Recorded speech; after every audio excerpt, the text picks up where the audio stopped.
Ladies and gentlemen of the jury, the prosecution is not going to get that man today. No, because I'm going to get him.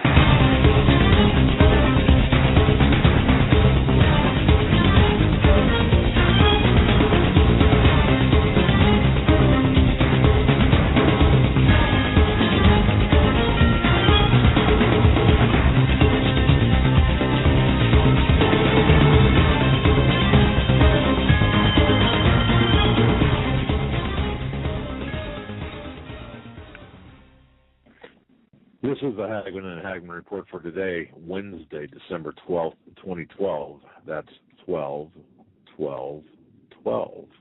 I'm Doug Hagmann. I'm the host, along with my son, Joe Hagmann, co-host. Folks, you're about to hear 3 hours of unbiased and uncensored news, analysis, and information that you need to know in these perilous times. And ladies and gentlemen, we broadcast live each and every weeknight from 8 to 11 p.m. Eastern Time. You can find us on the internet at HomelandSecurityUS.com. That's HomelandSecurityUS.com. And you can also watch us as well as we simulcast in high-definition video on the Christians United Broadcasting Network. We want to thank Troy for everything he does with the Christians United Broadcasting Network and simulcasting us as well, and the AM stations that choose to pick us up. The video is dark tonight. We had some technical difficulties. We had to replace some cords because for a minute there, I didn't think we had working equipment. Well, we didn't actually. We had a faulty cord, which I'm not sure how that happens. But folks, we want to thank you for joining us, and thank you for your belief and trust in us as we walk through this minefield of current events together. And you know what? We've got a great show planned for you tonight. In a few moments, Pastor Lindsey Williams will be joining us. Yeah. But before we make contact with him,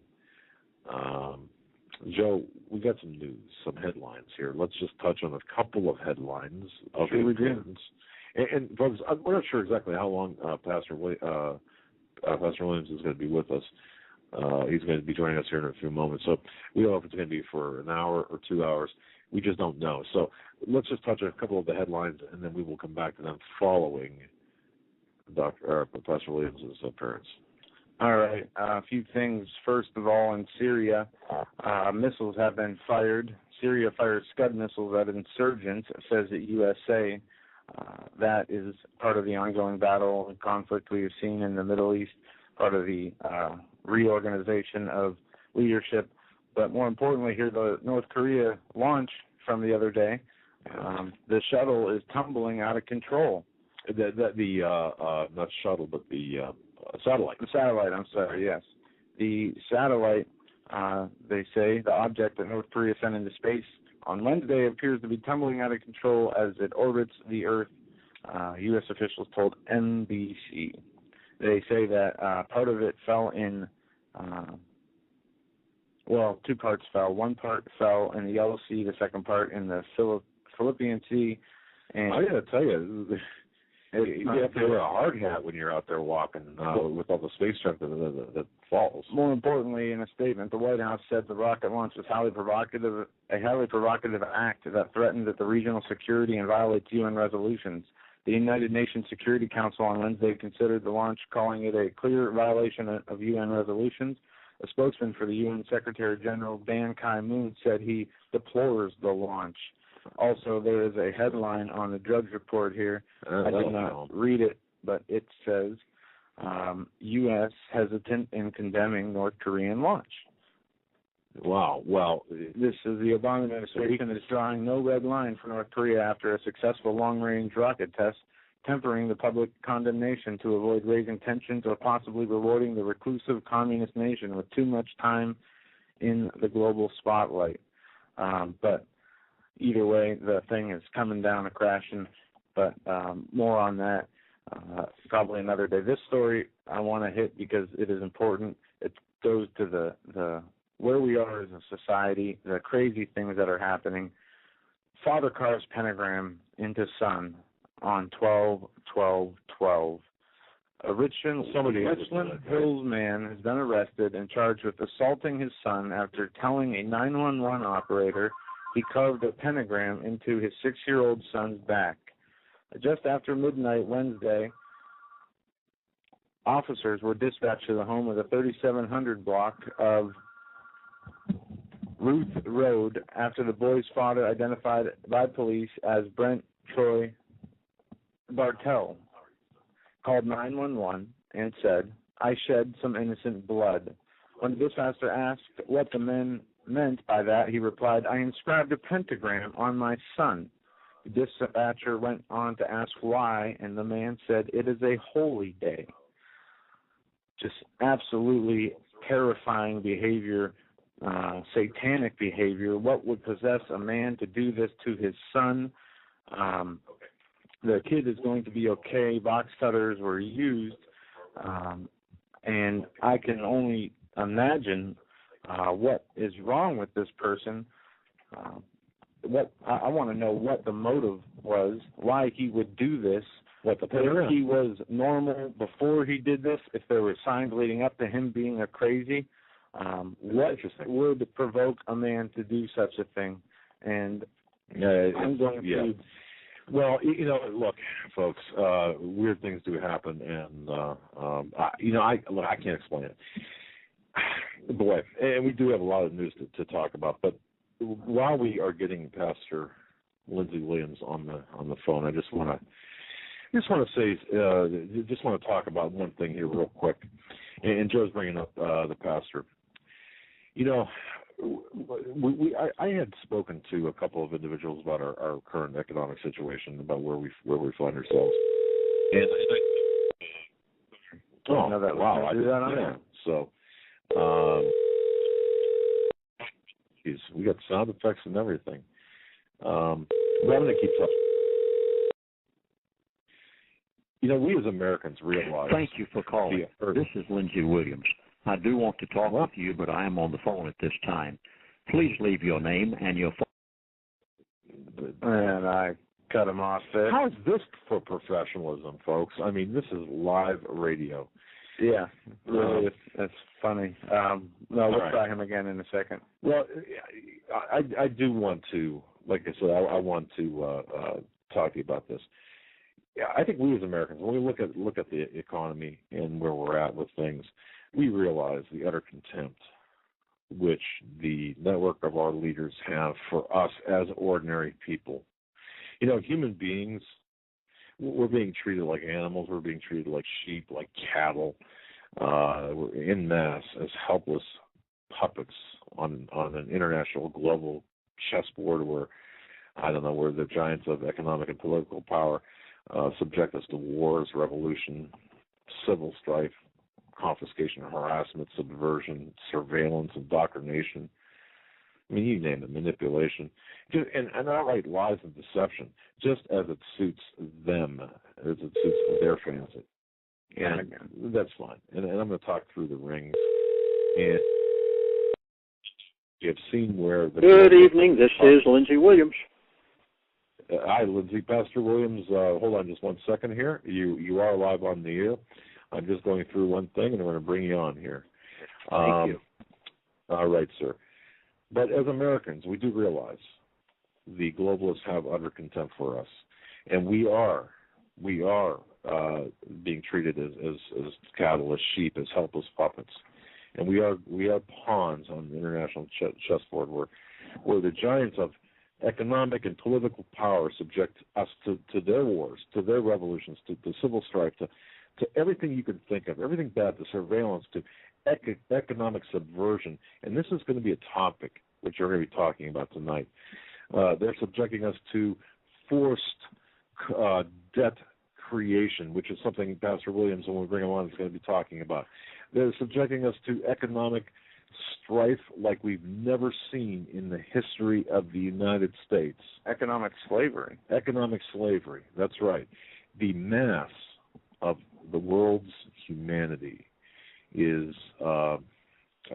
look, we have the power. There's a latency of power in man, in the free man that terrorizes the globalist elite, the establishment. And there's the constant fear that the masses might awaken and frustrate their schemes, their plots, their plans, especially where they have acquired an education and accumulated a little bit of property and some knowledge. Knowledge is the key, though, folks. Knowledge is the key. And, you know, when we talk about the economic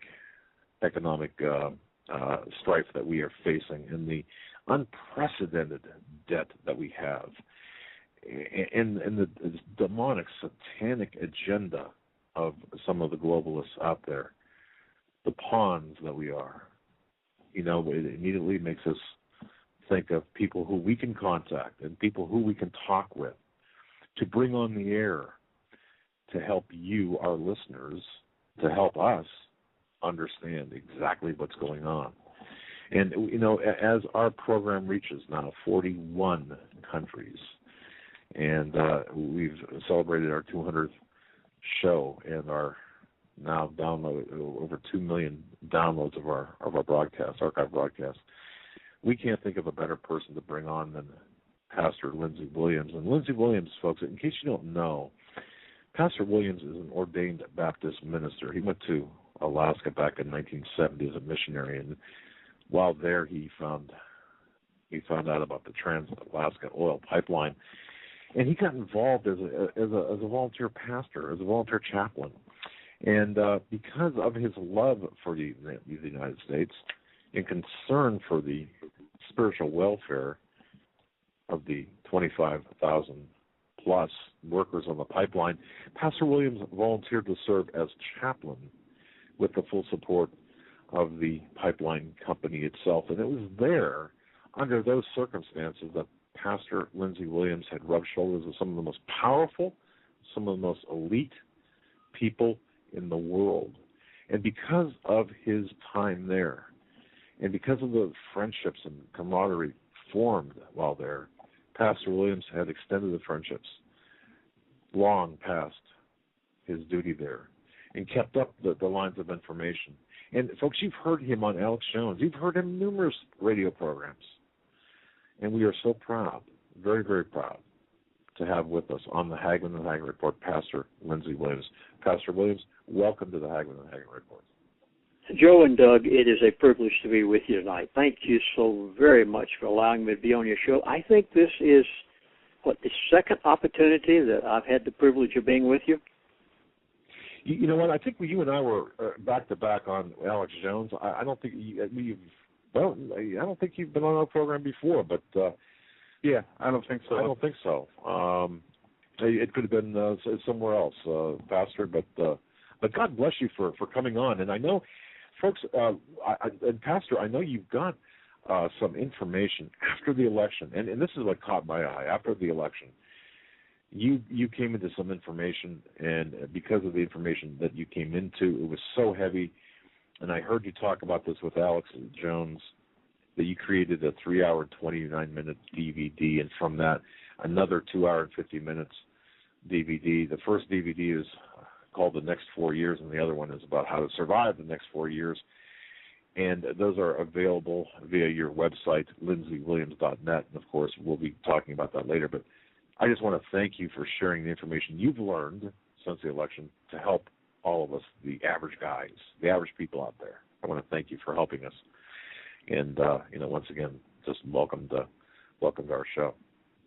Well, if this is right. I guess the first opportunity I've had to be it. That means I have a lot of new friends out there tonight, for goodness sakes. People I've never met before. So thank you for giving some background. And you're right.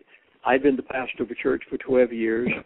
I went to Alaska and was offered by the Alaska Pipeline Service Company, which, of course, is the big oil company's 9 majors, was offered executive status and was asked and invited to sit in their board meetings. So as a result, that was many years ago, I made friends with some of the people that I lived with the people that you hear about in the World Bank, the IMF, the top oil company officials of the world. I was on their pipeline. They were not coming to my church. I sat across the dinner table from them, lived in the dorms with them when they came to Prudhoe Bay. And if you have ever doubted that there is a group of people on the face of the earth who control the world, don't doubt it anymore. They definitely do exist. I know. I lived with them for 3 years' time. And as a result of this, kept in touch with some of these people over these past 37 years. They are now in their 70s and 80s. They are retired. And from time to time, they will tell me things that you would never know unless you knew people who behind closed doors make decisions. They control the president. They control the country. They control Congress. They control OPEC, and the Arabs tell them what they'll give them for a barrel of oil on any given day. They control the currencies of the world. These people positively do exist. And fortunately, by the providence of God, and that's the only way it could have happened, because there's no other way that a little insignificant unknown missionary could have been invited to sit with the elite of the world except by the providence of God. And because of that, I think it's likewise the providence of God that I have the privilege of being on your show tonight so that I can tell you what has just been told to me. Just after the presidential election, I knew if there was anyone who knew what was going to happen for the next 4 years, that it would be this individual who knows everything that goes on behind closed doors. And I called on the phone, I sent an email, and I said, what can we expect over the next 4 years? The response that I got and the number of emails that I received after that, the only way I know to describe it is to say the most startling information that any person has ever heard since the founding of the United States of America. And I don't apologize at all for making such a drastic statement, because what you are going to face over the next 4 years, you need to be aware of. Now, there were given to me 10 agendas that the American people will face. I will attempt tonight, if I can, to give those one after the other and try to explain them to you. Some of these things are encouraging, by the way. Not everything you're going to hear tonight is doom and gloom. I'll tell you exactly what you're going to have happen and what's going to be before you. The first one, for instance, you will find quite encouraging. In fact, it'll put a smile on your face. The elite do not want a financial collapse yet. I know that may sound startling to some of you. Greece is in the trouble it's in. Europe's and France and Italy and other places are in major, major problems. The United States of America's got a physical cliff, and that's all you hear today is we're going to have a collapse if they don't meet the needs of the physical cliff. And the Federal Reserve now is printing money out of thin air, $40 billion of it every month. And the way things look, you'd say, oh, my goodness, we might just have a collapse of the dollar. We might have bank closures most of the day. No. The elite do not want a financial collapse yet. You heard me say yet. It is going to happen. It's inevitable. There's no way with $16 trillion of national debt that we can get around it. It is going to take place. Okay. But when? So I'm going to really, based on what I'm hearing from my friend, I want to project something. I predict that you are not going to see a financial collapse, or I'll put it this way. I don't want to use the word financial collapse. We are not going to see a catastrophic event take place with the American dollar for at least 2 years. Now, please, really? Hear me correctly. Okay. 2 years, maybe 3 years. It could go up into the 4th year of this administration, but it is going to happen. And I'll tell you how it's going to be brought down. They've already told me. Numbers of months ago, I was told how that I can know a few months in advance before the dollar collapses. You have bank closures, may even have a bank holiday. And I was told how to know when it's going to happen. They gave me a formula. And they said, Chaplain, we're going to use the derivative market to bring it down. And all the currencies of the world, by the way, we brought down at the same time. It's not just America. I have oftentimes, being on shows across America, Canadians will call in, and sometimes people from other countries when they have call-ins on talk shows. And invariably they say, oh, is Canada going to be affected as much as the United States of America? I said, yes, positively. All of the currencies of the world, in order for the New World Order to be brought in the way that they want it to be brought in, they must bring down every currency in the world in order to bring in their new world currency under the auspices of the New World Order. So They're going to do it. They'll collapse the derivative market at a certain point, but not yet. And this is what's so surprising. You still have a dollar that is fairly strong. Take advantage of it. Everything that you need to do in the way of preparation, do it right now. Now, let me tell you why they do not want a collapse of either the dollar or the currencies of the world yet. Now, many of you thought when Greece declared, well, for all practical purposes, declared bankruptcy, many of your financial newsletters were saying, oh, the euro is going to collapse and it'll bring the dollar down. And I went to my elite friend, that was back, oh my goodness, 7, 8, 10 months ago. And I said, can we expect a collapse of the American dollar in the next month? He just laughed on the phone. And he said, Chaplain, no, there's not going to be a collapse of the American dollar for the next 3 months at least. Well, I'd go back to him after that, and this kept going on for about a year's time. And finally, at this point, I became knowledgeable of what was going to happen. Why do they not want a financial collapse yet? This brings me to the second agenda. The elite, over the next 4 years' time, plan to forced debt creation. Are you catching this? Please. This is so important to your dinner table and to the welfare of your home. And I'm trying to help you folks. If you will be willing to believe what these people have told me, and a moment ago you were saying some of my past, and you're right. Over the past 37 years that I've been in touch with these people, never one time have they ever told me anything that it didn't happen exactly as they said it, because it's already planned behind closed doors. They know what's going to happen. You are going to see over the next 4 years forced debt creation. Let me try to explain this. Every country in the world, every state in America, every city, every county, every individual in America, the elite want you to be in such horrible debt that when they get ready to bring in their new currency, you'll be glad to accept it. You'll be glad to give up your Constitution. You will welcome a change, but the kind of change they want instead. Forced debt creation. Today they have convinced the average high school graduate that the only way that they can ever go to college is get a student loan. Yeah. I mean, all this is intentional. This is the mindset that they have established. Now, when I went to college years ago, America was still fairly free. Of course, that's been numbers of years ago. I worked my way through college. I bagged groceries. I worked for Avis driving automobiles. I did everything imaginable. I worked my way through 7 years, got a bachelor's degree, came out, and the world was in great shape back in today. They have convinced the high school graduate, you've got to go and get a student loan. And they know when that student comes out of college, there is no place he's going to get a job. They know that. Our industry has been moved away to China and India and Mexico, and they know that student will be flipping burgers. Well, did you hear it today? Yeah, today.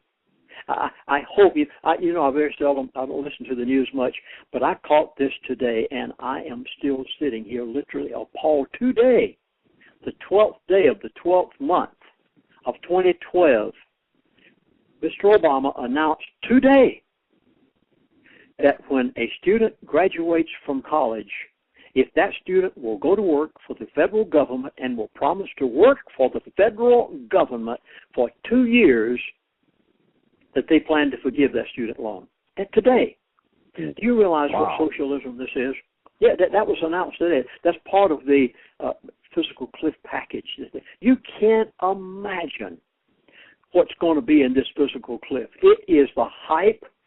It is the biggest smoke screen and sham that you've ever heard of in your life. All they talk about is taxing the rich, and that is only a distraction from the real what's going to happen to you as the middle class of America. And they are setting up this country for a socialistic regime that is going to be. Now, they want that student to go to work for the federal government, and they know that they've got them right where they want them. For the rest of their life, they'll probably stay right there and work for the government. Now, suppose they can get nearly every college student coming out of college to do that from this point on.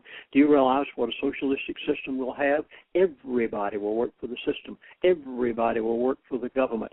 Now, let me give you another one. This physical cliff, I just sit here and literally laugh. This physical cliff is a part of debt creation. Now, please, try to understand this. It's so important to your survival. $6.5 billion is spent by the federal government every day. Every day. Wow. The physical cliff is a hype in order to do something to the middle class of America. Did you catch that? The middle class America. Never mind the rich. Now, I lived with the rich. I lived with them for 3 years. I stayed in the same dorms with them on America's oil field up at Prudhoe Bay. I sat across the dinner table from them. They were not in my church. I was on their oil field. And I had an opportunity to analyze them one-on-one. And what's happened, the rich already have their fortunes protected, folks. You know, the average person doesn't have the slightest idea. They have their money in the Cayman Islands. They've got it in Liechtenstein. They've got it in the Turks and Caicos. They've got it in Belize. They have hidden their money all over the world, and you are not going to tax the rich. But you know who they are going to tax? You mark my word. Out of this physical cliff fiasco and charade is going to come the biggest tax that the middle class of America has ever had placed on them. And I was told that one of the agendas of the elite is they're going to tax the middle class of America into oblivion. Now, I don't know what they're going to call it. It's already in the works. They've already talked about it behind closed doors. Do you realize today, I don't know what's so unusual about today, 12/12/12, but today they announced it. Again, I'm having trouble believing all the things I've heard today. The day they announced that the government is going to mandate IRAs to private employers. Why? They want to get their hands on the IRAs. They know there's trillions of dollars there. And they know if the government can take them over, that it will help them spend and spend and spend all of your money as well as theirs, well, the money that you put into taxes. Today, announced the possibility of government-mandated IRAs as a part of the physical cliff package. Middle class, you are going to be taxed into oblivion. I'll give you a few names. You watch and see if one of these doesn't come out after this physical cliff thing. Marginal minimum tax, alternative minimum tax, national sales tax. You are going to see some tax come out of this for the middle class. Never mind the rich. That's only a distraction. I'll tell you one that you already have. It was mandated by the Supreme Court just a few weeks ago. Obamacare has been called a tax. Now, wait a minute. When you went to get a hospitalization policy or a health care policy from one of the suppliers today, or you bought a life insurance policy, what did you pay? You paid a premium, not a tax, a premium. That's right. What are they calling Obamacare? They're calling it tax. Why? They knew they couldn't get by with forcing you into paying a premium because it was unconstitutional. So they persuaded the Supreme Court to call it a tax. Did you hear what happened today? Today is so significant. I've written all these notes down since I got up this morning. Today, Obama announced that, well, Obamacare, written back in the backside somewhere, no congressman has ever read it yet. Back there, they have the right, and it came out today, they're going to add on $63 every month. Folks, this is getting to be such a charade. It's almost unbelievable.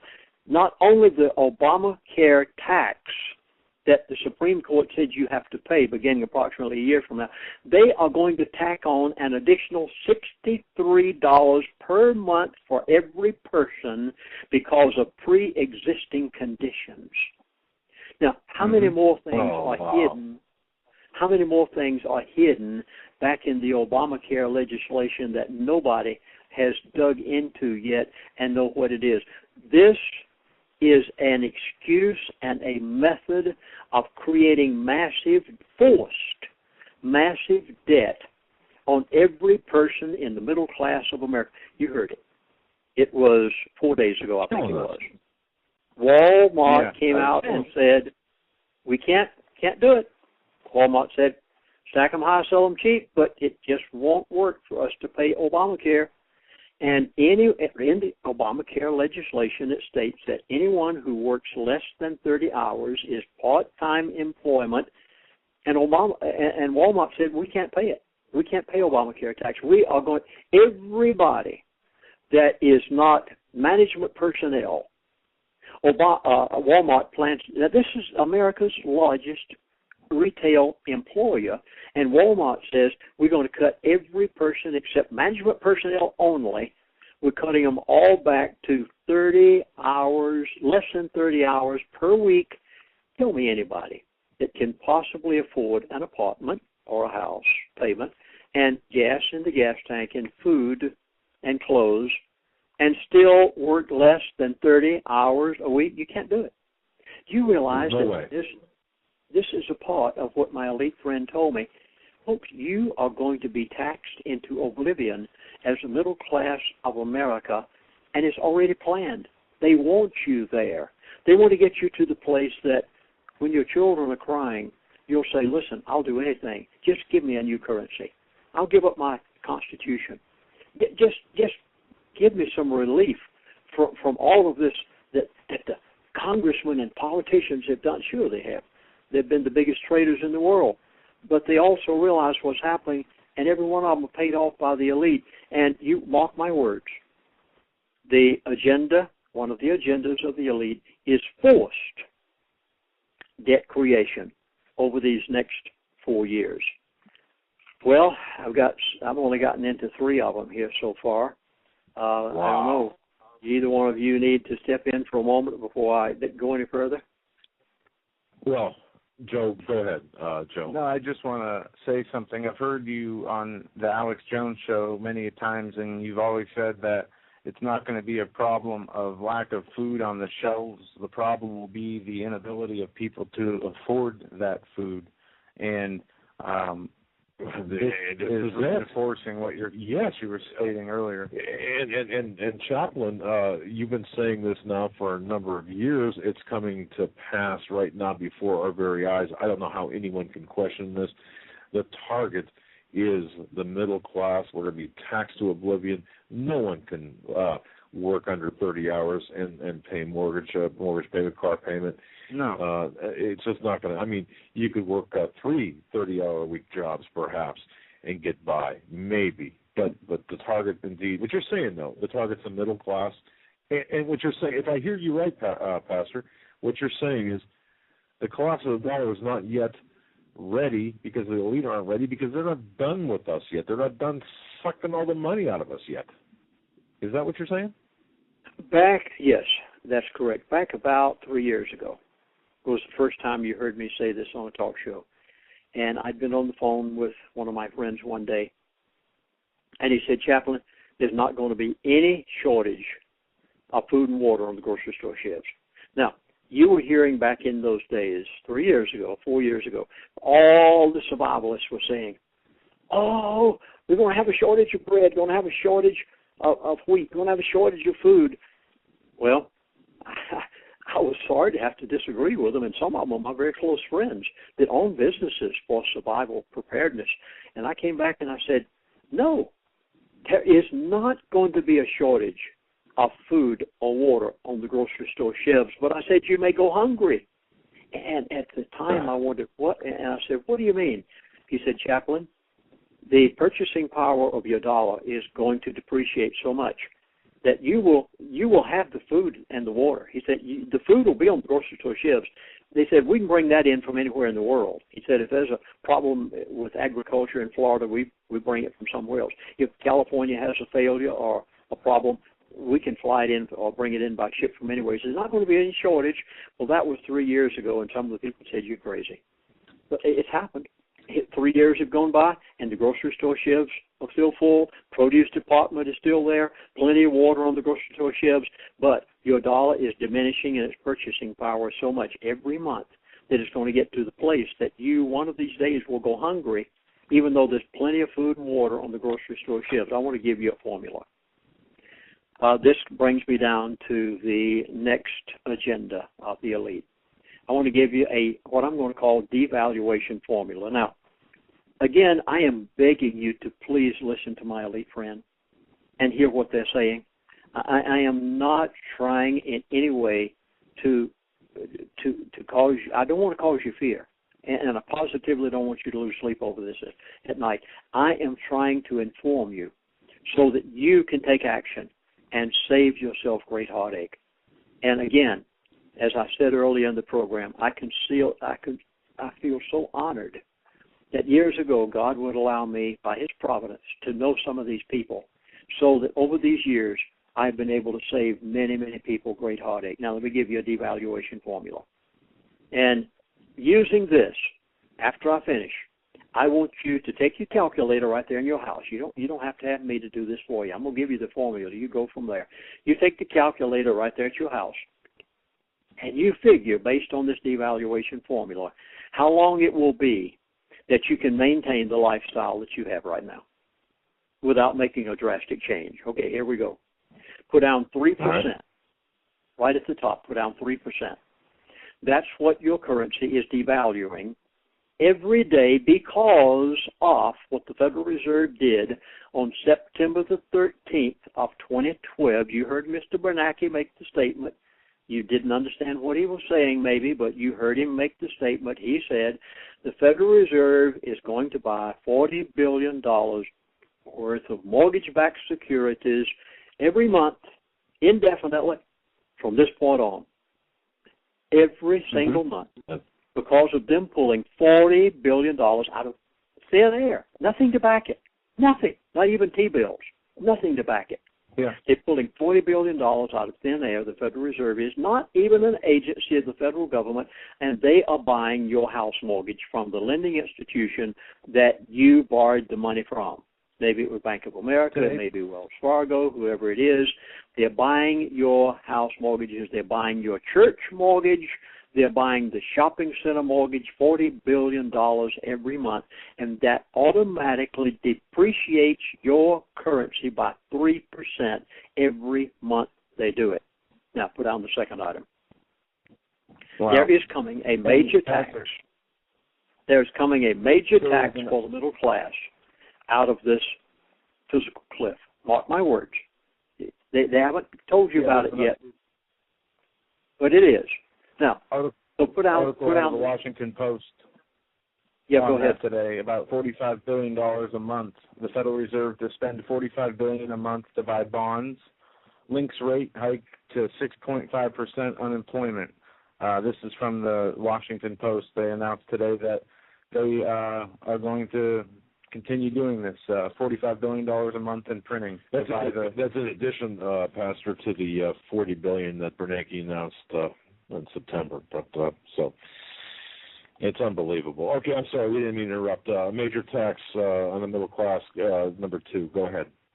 Yes, I thank you so much for giving that from the Washington Post. I had not read that today.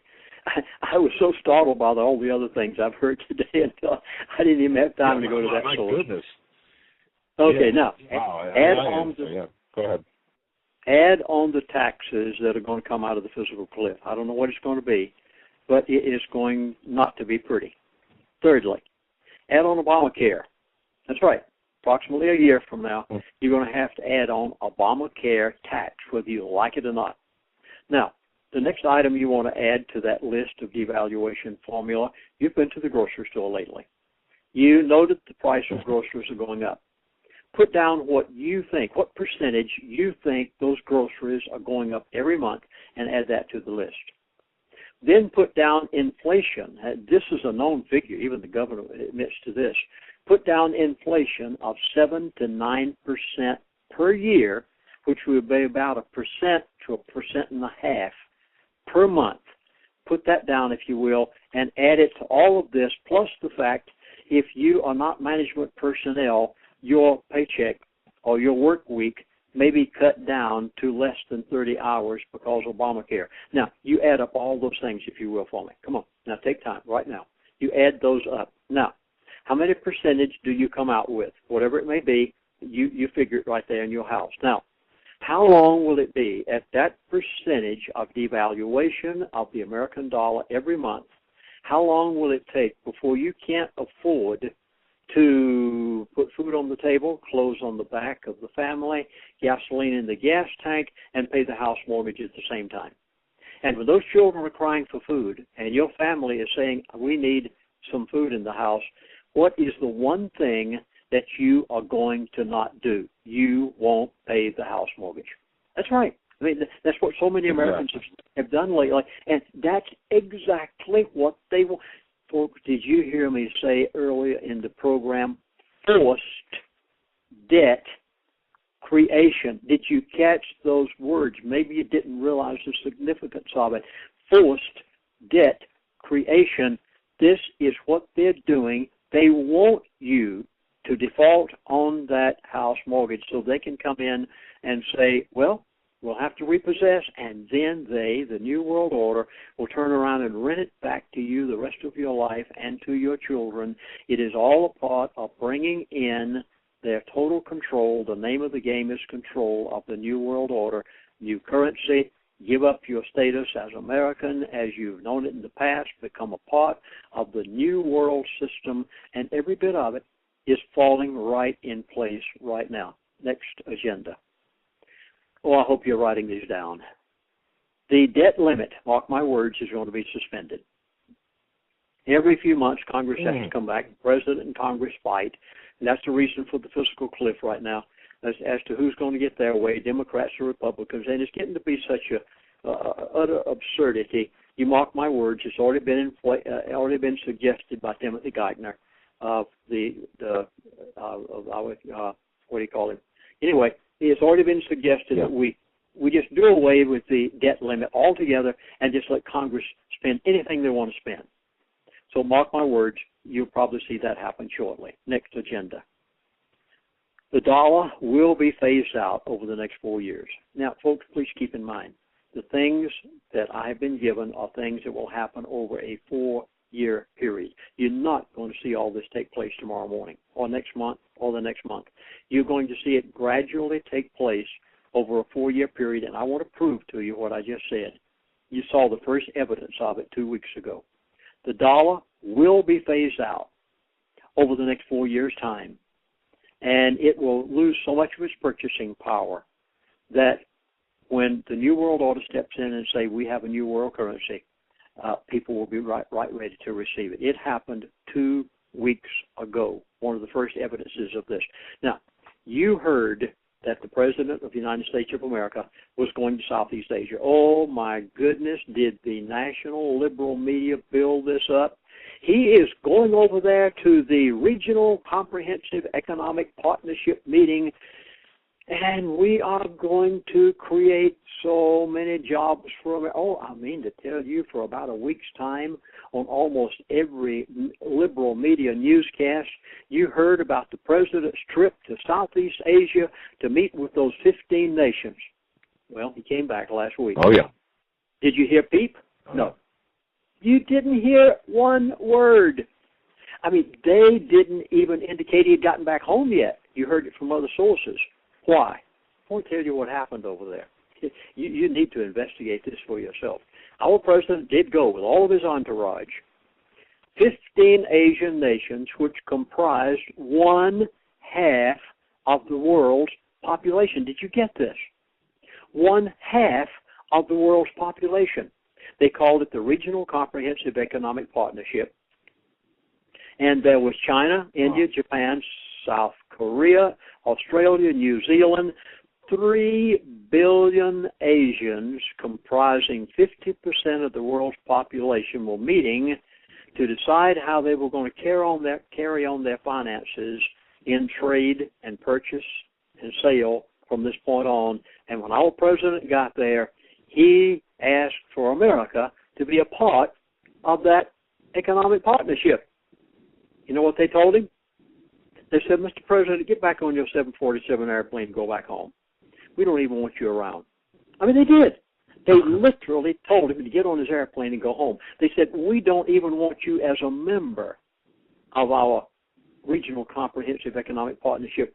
That's the reason you didn't hear one word out of the media when he got back here, because he was like a little dog with a tail tucked between his legs, running in the back gate, They literally told him to go home, mind your own business. We don't want you. Folks, do you realize that when you take 1/2 of the world's population and they don't any longer use the reserve currency of the world, which is the American dollar, for sale and trade of their products, instead they're going to use the Chinese currency for sale and trade of their. This has never happened in the history of the United States American dollar. 1/2 of the world's population as of last week no longer is going to use the American dollar for the sale and trade of product. Can you imagine the trillions and trillions of American dollars that the world doesn't won't use? Wow. That are going to come back to haunt the Federal Reserve, who is printing out of thin air into oblivion. Can you imagine what's going to happen when those trillions of dollars? Now, it'll take somewhere in the neighborhood of 6, 9, maybe 12 months for these dollars to work their way back into the United States of America because the world doesn't want them anymore. I want to give you another one. This one, at the time I heard it, I hardly could believe it myself. On April the 5th of 2012, there was a group called BRICS. It stood for Brazil, Russia, India, China, and South Africa. They met, and they said, by the way, this is 43% of the world's population, 18% of the world's GDP, and 53% of the world's global financial capital. And BRICS met, and they said, we're not going to use the American dollar anymore. We don't need you. We're going to use Chinese currency from now on for the sale and trade of everything from crude oil to products, anything we trade amongst ourselves. That happened on April the 5th. Then Phnom Penh, that happened 2 weeks ago. Our president was sent home with his tail between his legs, and they said, we don't even want you around. Folks, the American dollar has lost its status as the reserve currency of the world. The American dollar, now do you understand why I said it is an agenda of the elite that over the next 4 years, the American dollar will be phased out. Anything that you do in American dollars, you had better make preparation right now. You positively must take some precautions immediately. Do you understand now why, when I heard what I heard from my elite friend, I was utterly dumbfounded, flabbergasted, startled to the point that I said, I've got to weigh this all out. And finally, after 3 hours and 29 minutes in studio trying to explain what I'd heard, I'm just giving you the high points today on this program.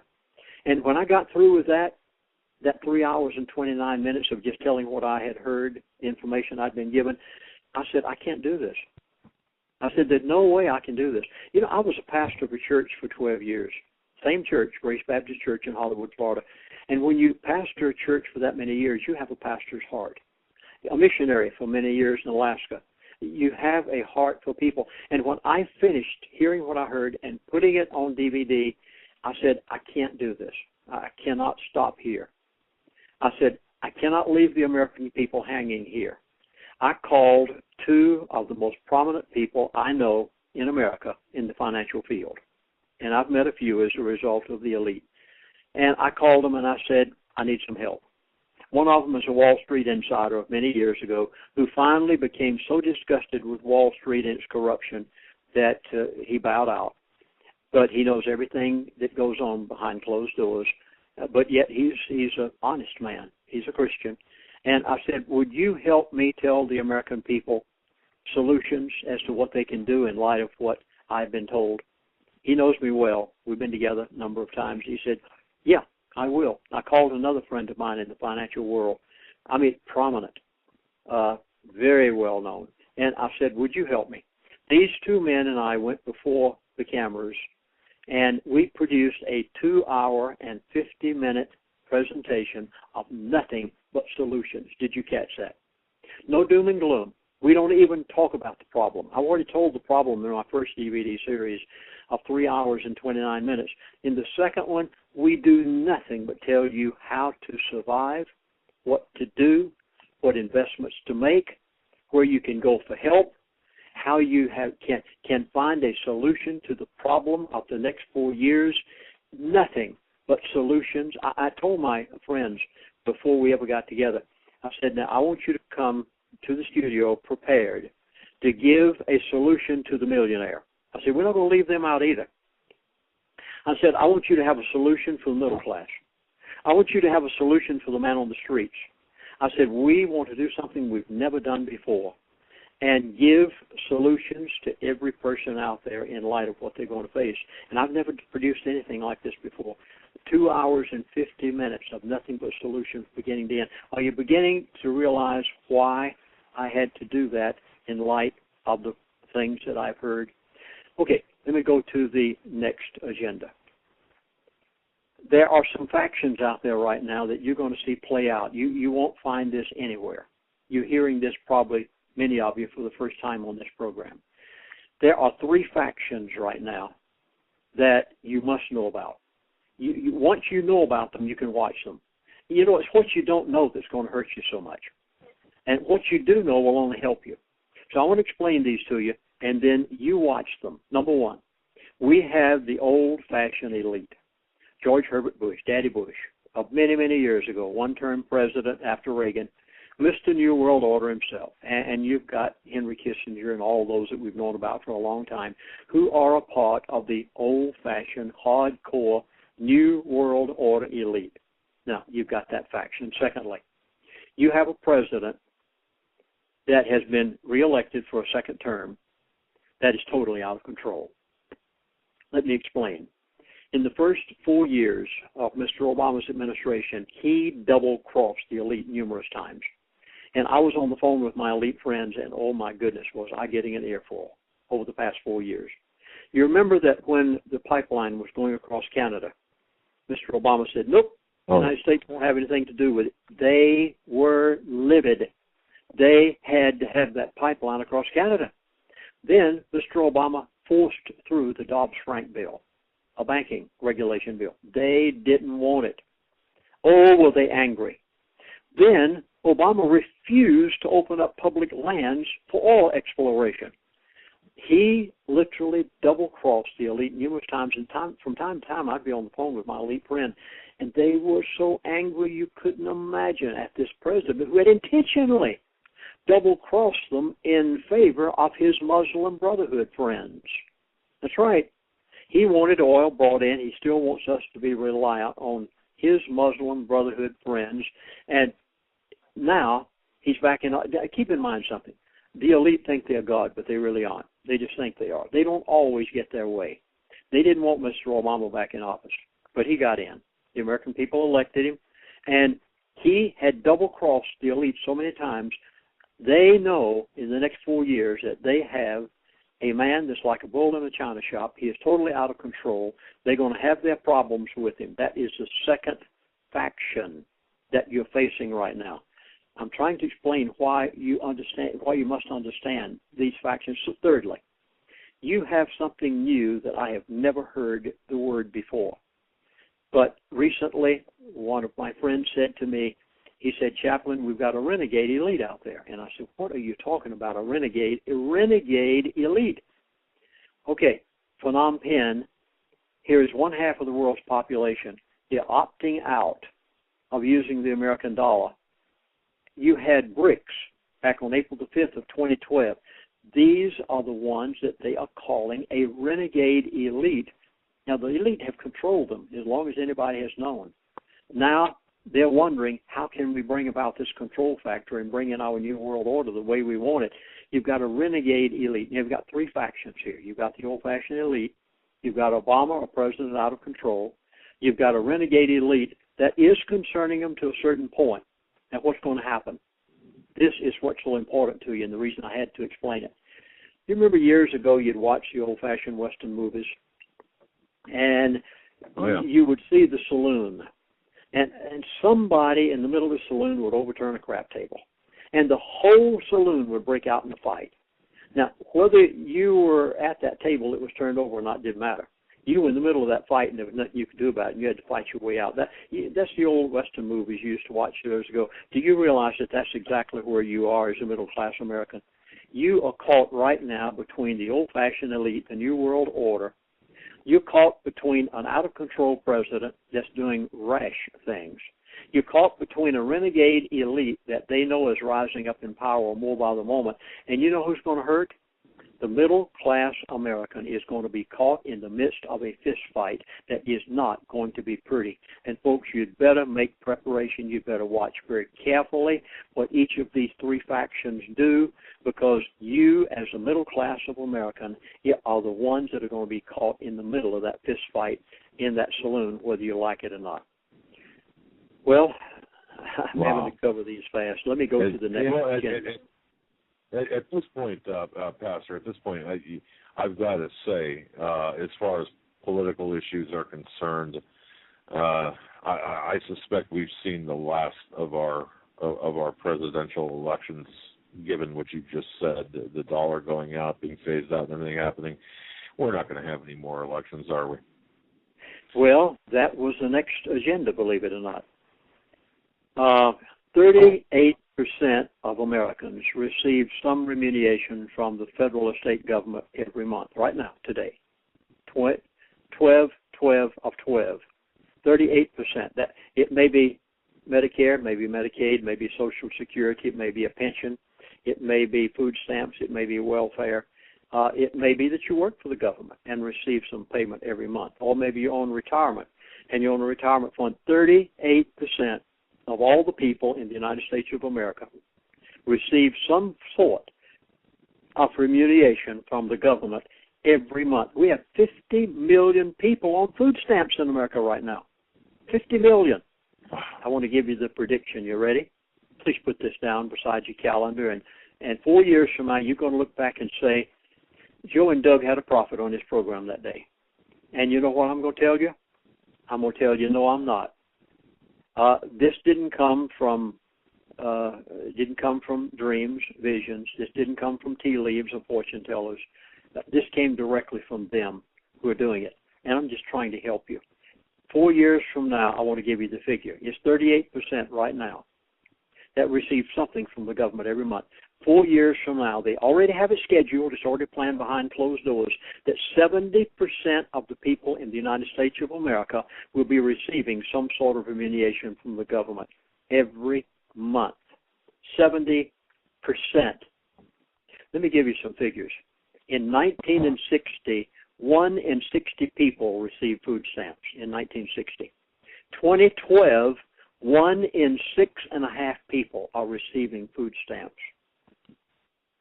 Okay, here's the prediction. There will never be another honest election in the United States of America. Never. Why? Whoever signs the check for those 70% of those people will always get reelected. We will never have another honest election in the United States of America. Now, I love to travel. I love being in national parks. I was in Yellowstone back a year or so ago. All over the park, I saw signs. Don't feed the animals. Don't feed the animals. I mean, you go in any national park, you'll see it all over. Why? Don't feed the animals. They might become dependent on it. Don't feed the animals.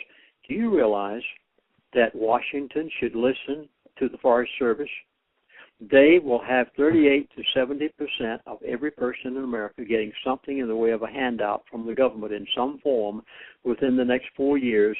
Maybe the federal government should listen to the Forest Service before they go any further. Because you keep feeding people like this, you'll be able to elect anybody that you want in office. Doug? That's great advice. I mean, we can see the writing on the wall. And you know, the blessings of Abraham, Isaac, and Jacob. I mean, we're selling our children into slavery through debt, and the blessings of like I said, of Isaac, Abraham, and Jacob. I mean, it's going to be a curse. I can't imagine, Pastor. I cannot imagine the insanity that we're seeing here. I mean, the middle class is going to be wiped out. And, Pastor, I don't know if you have information on this, but one thing people are asking about is the Federal Reserve Charter. We know that it's supposed to be ending. I've not found anything reestablishing it, putting it up for a vote. They have not disclosed if they're leaving. Is there? I've also heard that there was an agreement maybe 10, 20 years ago that it is permanent, which I'm not sure they can do. Do you know what the Federal Reserve is going to do? Are they just going to continue without any legislation passed, granting them the authority to continue to print money? Or yeah, I mean, in 1913 they were established, and they had a 99 or 100-year charter. It's up now. What's the deal with the Fed? Is it going to be relevant? Why was John F. Kennedy assassinated? I'm sure you know why John F. Kennedy was assassinated. John F. Kennedy had announced, and he had printed in the form of $2 and $5 bills congressional money. If John F. Kennedy had not been assassinated in Dallas, he would have done away with the Federal Reserve. This was his intention. And he had already printed congressional money. We would have no national debt today if John F. Kennedy had succeeded. They could not allow that to happen. And as a result, he was assassinated. I'm sure you must know, many of you know the background to that. Now, I have heard what you've heard, that the charter runs out, and this is true. It does run out. I have tried to get some information on this. You know, oftentimes I'll have talk show hosts to come to me and say, Chaplain, next time you talk to one of your elite friends, would you please ask him this and this and this? And if I feel it's worthwhile, next time I'm talking with one of them, I will. I'll ask a question. These people are so powerful. They are so butt-headed and strong that if they don't want to answer my question, they just merely fluff it off. And I have not been able to give them any answer in relation to auditing the Fed or the Fed charter. Nothing. I know no more than what you know. I cannot believe that they would allow the Federal Reserve to disappear. Interesting. And that makes perfect sense, especially in light of Dallas, 1963. Folks, you're listening to the Hagmann Report. Our very special guest is Pastor Lindsey Williams, and you can find him at lindsey.williams.net. And he's got 2 DVDs set out there. I'll tell you what, it's worth every cent. Pastor, can you hold on for another segment? Yes, I can. Gladly. Thank you. All right.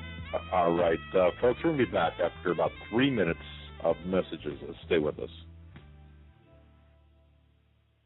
Hi, folks. Doug Hagmann here. You might know me as the co-host from the Hagmann and Hagmann Report, or as a frequent guest on Coast to Coast AM with George Norrie. If you're like me, you're tired and confused over today's headlines. You just don't know where to turn for accurate, concise information about really what's going on, what's truly going on in today's society. If you don't know where to turn for accurate, well-researched, and properly vetted news, I've got a suggestion. In fact, it's a requirement. Bookmark Canada Free Press. That's CanadaFreePress.com on the Internet. It's just not for Canada. It's for news across the world. Judy McLeod, founding editor, has put together a vast array of talented writers like Kelly O'Connell, Daniel Greenfield, Dr. Eileen Johnson-Powell, a lot of guest columnists, very talented writers. Folks, that's Canada Free Press at CanadaFreePress.com. Now mobile friendly. Follow on Facebook, because without America, there is no free world. Survival of the fittest. In any and all situations, survival is your number one priority. That requires being tough and thinking smart. And the folks at Freeze Dry Guy are going to help you do just that. They have the long-range patrol ration entrees, what they call the Brick Pack. When you're in survival mode, it is absolutely the best item for your survival pack or bug-out bag. You can go farther, faster, and carry more food with the LRP cold weather ration entrees. Not only do these long-lasting, durable entrees help sustain you or your family through the harshest environment or situation, they are by far the most delicious of their kind. No contest. With a variety of tasty entrees, you can't beat the LRP Brick Packs.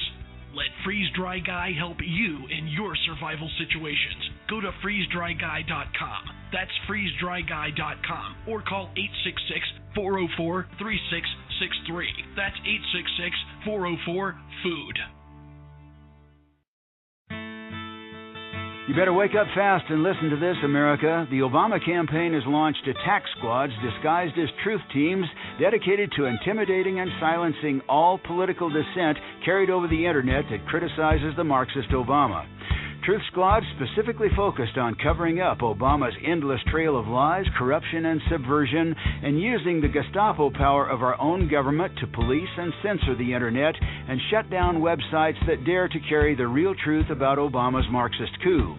Remember the names of these Gestapo-style agencies at work right there in your neighborhood. KeepingHisWord.com, KeepingGOPHonest.com, and AttackWatch.com. KGB, SS, and Gestapo-style police-state gangster organizations at work to silence the important voices of patriot dissent, some of which have already been shut down by Obama's orders. Adolf Hitler would have been proud. We're the 21st century Tea Party patriots.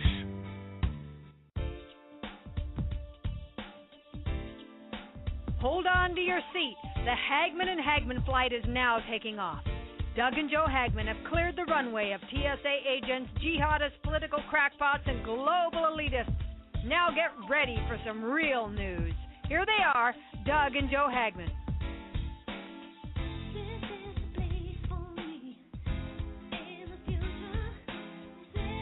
And welcome back, ladies and gentlemen, to this December 12th, 2012 edition of the Hagmann and Hagmann Report. I'm Doug Hagmann. With me is my co-host, Joe Hagmann. He's my son. We're investigators by profession and, of course, truth seekers through this program. And I just want to thank each and every one of you for joining us live tonight.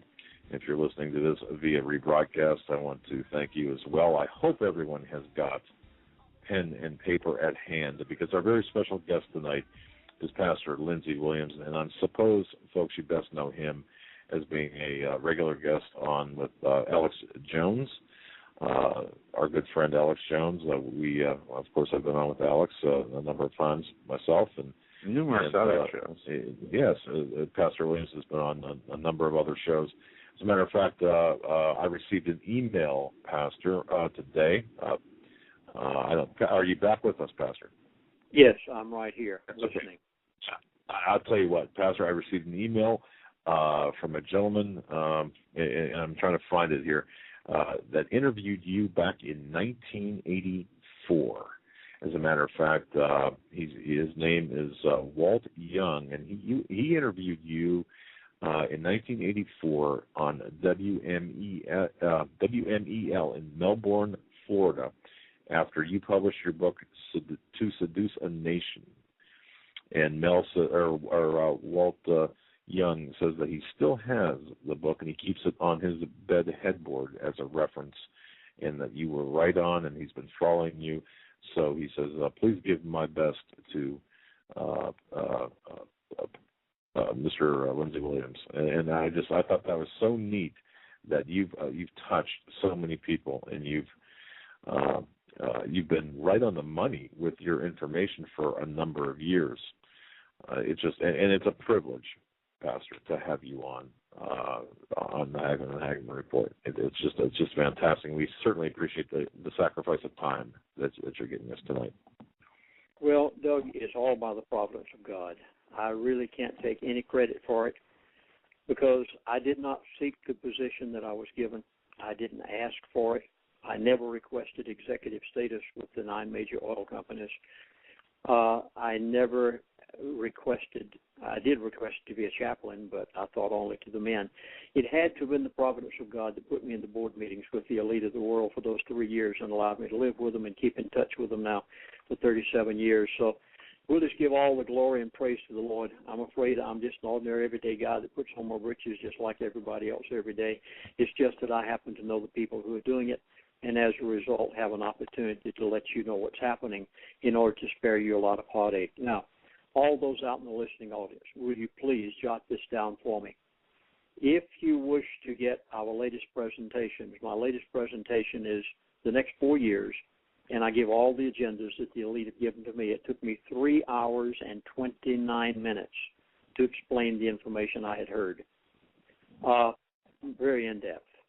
And then after that, I said, I can't leave the American people there, and we went back in studio with 2 of the leading financial professionals of America, and we produced a 2-hour and 50-minute presentation on nothing but solutions, how to survive the next 4 years. Please jot down this number for me, if you will. You can go toll-free and find those presentations available. By the way, the first of those was shipped out today. You heard me correctly. This is brand new. We just finished the editing on it, and as far as I know, the first copies of that went out today. You can call, if you wish, toll-free, 1-888-799-6111. That's 24 hours a day. You talk with an American operator, by the way. 888-799-6111. Or you can go on the web, if you'd like, to prophecyclub.com. That's www.prophecyclub.com, prophecyclub.com,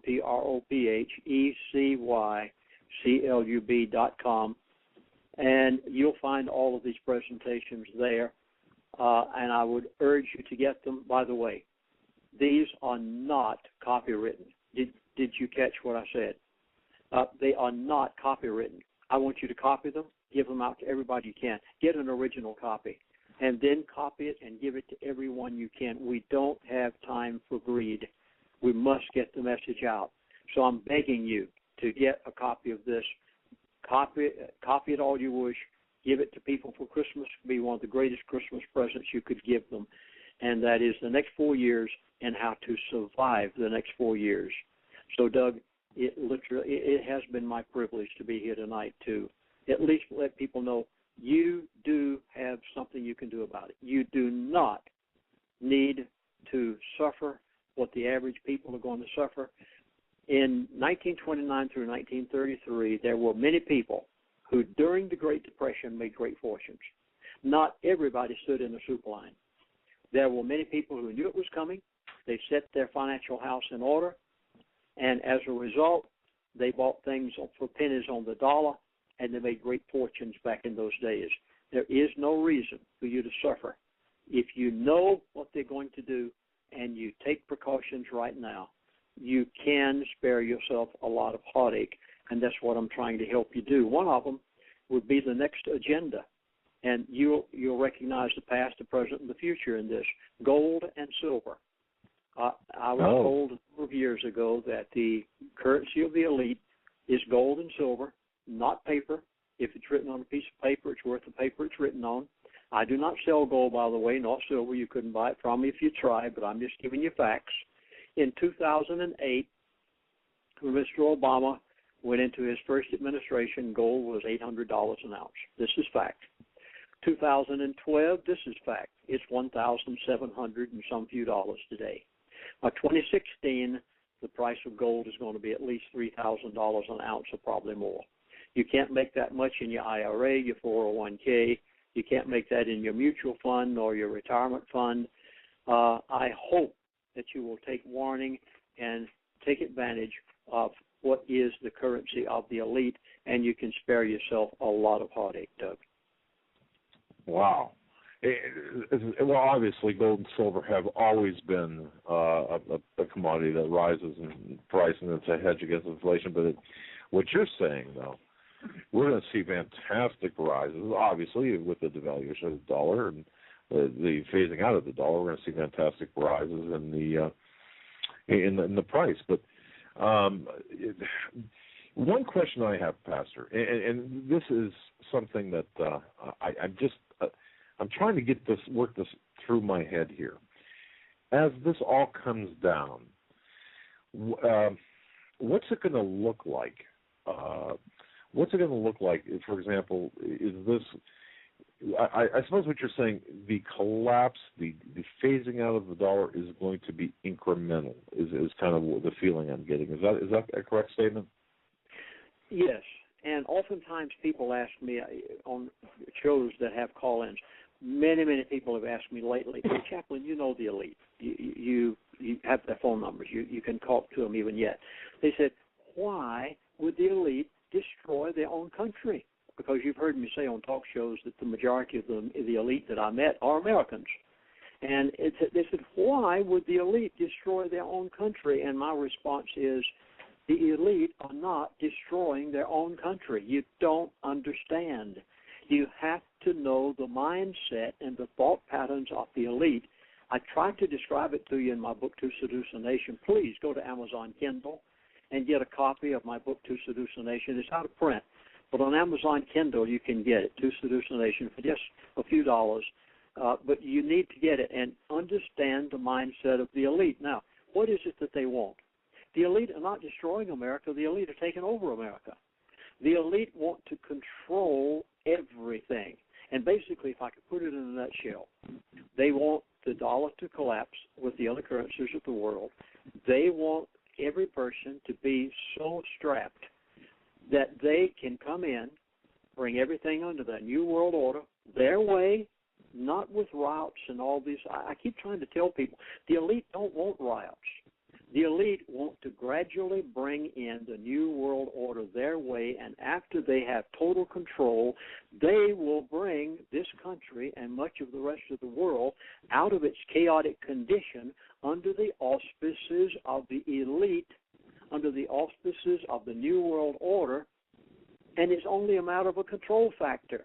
But they have to bring about this chaotic condition in the financial world and so on in order to be able to get people to be willing to accept the control they want. And at that point, it's going to be a world brought back out of the mess it's in by the elite under their auspices, and I don't think anybody will want to live under that kind of a forced auspices, and it must be stopped. We cannot allow them to accomplish what they want, but this basically is it in a nutshell.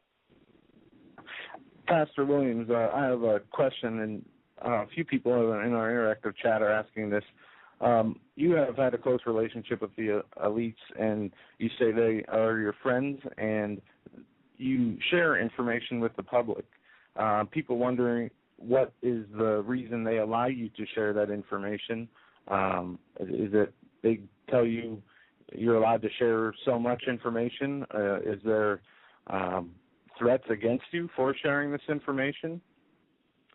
Over 37 years since I actually lived with these people, I have been threatened twice. About 3.5, 4 years ago, one of them called me on the phone one day, and he was beside himself. He was so angry. And he said, Chaplain, you've gone too far. You've said too much. And he said, you've got to do this, this, and this, and this, or we're going to do this, and this, and this, and this. And what he said was not pleasant. One of the things was I had to shut down my website, and I did. I haven't had one since, and I still don't have one. A man in the United Kingdom set this up on the LindseyWilliams.net. I didn't even know he was doing it at the time. But they have I allow them to post the radio shows that I'm on so that at least people can listen to what I have to say. There are times that they say to me, Chaplain, you don't say this. We're telling it to you to protect your own family. But there's some things I can't say.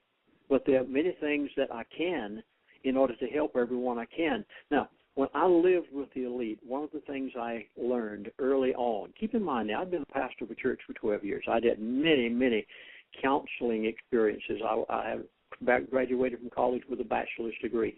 And I pretty much figure these people out, or I tried to.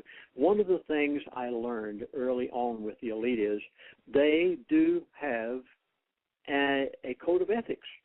Now, I know this sounds strange, but they do. The elite do have a code of ethics, and one of the facets of that code of ethics is they must tell the world everything they're going to do before they do it. Now, I know that sounds strange, but if you know how to listen to their buzzwords, the national media will tell you almost everything they're going to do. Now, the national media is their mouthpiece, and Hollywood is their perversion. And if you know how to interpret the buzzwords of Hollywood, you can pick up on what the elite are going to do 6 months to a year from now. Let me give you an example. Now, you go back and prove this for yourself. You remember when Katrina went through New Orleans, and it was done with HAARP. The storm had already formed, but they took the HAARP program and manipulated it where they wanted it to go. Just a matter of weeks before Katrina hit New Orleans, there was a movie that came out. It was all across America. You could watch it on the satellites. It was called Oil Storm. Now, you go back and watch it for yourself. It came out approximately 2 to 3 weeks before Katrina hit New Orleans. Everything that is pictured in that movie, Oil Storm, happened in New Orleans, right down to the dome building, that the people in the breaking of the dikes, the oil platforms off of New Orleans, everything that happened with Katrina was in that movie. They were telling people what they were going to do ahead of time, and then they feel that their conscience is relieved. If you know how to listen to the elite, you can interpret what they're saying and know in advance, because they have to tell you everything they're going to do before they do it. And I think sometimes they might use me as a mouthpiece. You know, it really doesn't matter to me as long as I can help people. I'm more than happy to do what I can, but you can know what these people are going to do in advance.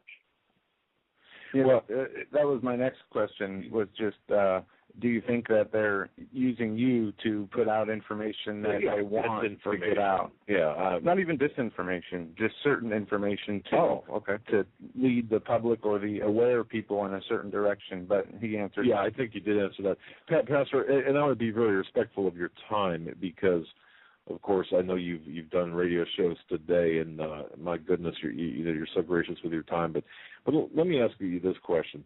I've heard you talk about the Devil's Messiah program.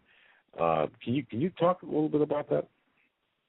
I'll have to speak briefly. I had a show just before coming with you at 5 to 6. I was on with Dr. Stan Monteith, and this goes on hour after hour during the day, and then, of course, with you folks on now. But very, very briefly, a number of years ago, I was on the phone with one of my elite friends, and he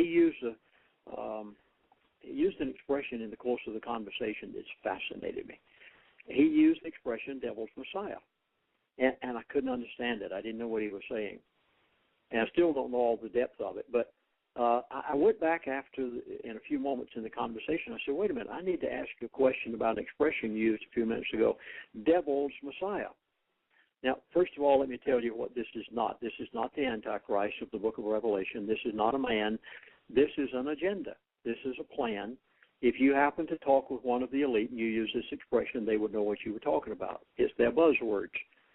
And basically what it is, they knew that in order to bring in the New World Order in its fullest extent, that the God that made America great, the God of the Bible, the God of George Washington and our founding fathers, and the God who gave, I believe, the idea of this great Constitution and the constitutional republic of the founding fathers, they have to remove that God from all public life before they can bring in the New World Order. They had to remove him from the school, and they put evolution in its place, taught the children that they were animals so they can go and act like them. Then they had to remove him from public life and from Congress. They had to remove and put in all of the other things that they're putting in out there today that are going on in this country. They had to remove him from every facet of life before they could bring in the New World Order. And one of the places that they had to remove him from was from the church. So they brought in 501c3 to bridle the pastors so they couldn't talk. And now one of the agendas over the next 4 years is to get that congregation, every congregation in America, into such horrible financial condition, just like this forced debt that they're going to do on everybody else. They want those church congregations to get right into this point, to the place that the church people can't give like they used to give, and the church has a mortgage on their building, and you just miss one payment, churches, and you've had it. They want to come in, repossess your church building, and tell the preacher what to preach. It is all a part of the Devil's Messiah program of removing the God of America that made this country great before they can bring in the New World Order. And they've done quite a good job of it. Wow. Well, Pastor, you've been very, very gracious with your time, and I want to thank you so very much for being on the Hagmann and Hagmann Report. You've got no idea how indebted we are to you. I just want to wish you all the best, and hopefully you'll come back on with us again sometime in the future. Thank you for being so gracious with your time, Pastor, and God bless and stay safe. Well, Doug and Joe, thank you allowing me to be on your program. You see, I could not have said all this tonight were it not for you. So I thank you for the privilege of being here. Everyone out in your listening audience, please set that spiritual house in order. Before you take care of anything financial, before you make any investment decisions, you know Jesus Christ is your Savior. You be sure where you stand in relation to the Word of God. Read the book of Romans and find out exactly that your house is on that solid rock, because if it's on sinking sand, it's going to wash away when the storms come. So know that your relationship with the God of the Bible is where it should be, and if you don't know Him as your Savior, go to the Word of God and find it and trust Him as your Savior. If you'd like the entire plan of salvation explained in intricate detail, go to lindsaywilliams.net, and one of the sites there, you will find this. Lord bless. I thank you so much for allowing me to be with you, and y'all have a nice evening. God bless you, Pastor Williams. Thank you so very much. And good night. Folks, good night. Folks, that was Pastor Lindsay Williams. You know him best from Alex+Jones. You know him from numerous other radio programs. This guy can outrun me, and I'm sure, Joe, he can outrun you. I did that. I pushed that button. Oh. Okay. Okay. But we're going to take a short break right now. And I just can't believe he's done a ton of radio today, and he shared quite a bit of time with us and quite a bit of information with us. And we're going to be talking about that information on the other side of this short break. Folks, you're listening to the Hagmann Report on this, the 12th day of December 2012. We're going to be right back after these messages. If you're stumped, you don't know what kind of gift to give to a friend or a loved one, I'm telling you, you must go to 4physics.com. That's the numeral 4, PHYSICS.com. This is your one-stop shopping palace. That's the only way I can put it. I could spend easily an hour on this website. Innovative, fun, educational. There are games, books, weather instruments, unique time-telling devices, jewelry, optical devices, laboratory equipment. Let me give you an example. We all know we can tell time with a sundial. You've seen those advertised. Did you know that you could tell time by the stars? At 4physics.com, you can buy a horologium nocturnum. This was a navigational device used in the 15th century by navigators at night to tell time by the stars. It's beautifully crafted in the shape of a pendant made of bronze and pewter or gold and silver. Absolutely a stunning gift. I would be proud to give it to anyone. You must go to 4physics.com. Even if you're not stumped, that's 4physics. That's the numeral 4, PHYSICS.com. It's your one-stop shopping palace. Any problems that you have, I don't know what to get Grandpa, I don't know what to get my loved one, that's unique, you will find it at 4physics.com. Please take my word for it. Go to the website, but give yourself a lot of time because you're not going to want to leave. 4physics.com. Well, I think surveillance is getting out of hand these days. Well, brace yourself for this. Verizon has filed a patent for a cable box equipped with a microphone and sensors to record what you're doing. That's right. The television would be watching you, watching it. The idea would be that Verizon could target advertisements to what you're doing while you're watching TV. So if you're watching with a pet, it can show you commercials for pet products. If you're fighting with your spouse, it can lead you to the ideal marriage counselor. And that's not all. This technology would be able to communicate with your phone to see what you've been browsing on your mobile device. Now, this obviously doesn't sit well with privacy advocates. Here's Verizon's response. In a statement, Verizon tells NBC4 the company has a well-established track record of respecting its customers' privacy and protecting their personal information, adding, while we do not comment on pending patent applications, such futuristic patent filings by innovators are routine. So at this point, it's just an idea, but is this a sign that tracking consumers and the ability to spy is getting out of hand? Well, it seems like a scary sign of what's to come.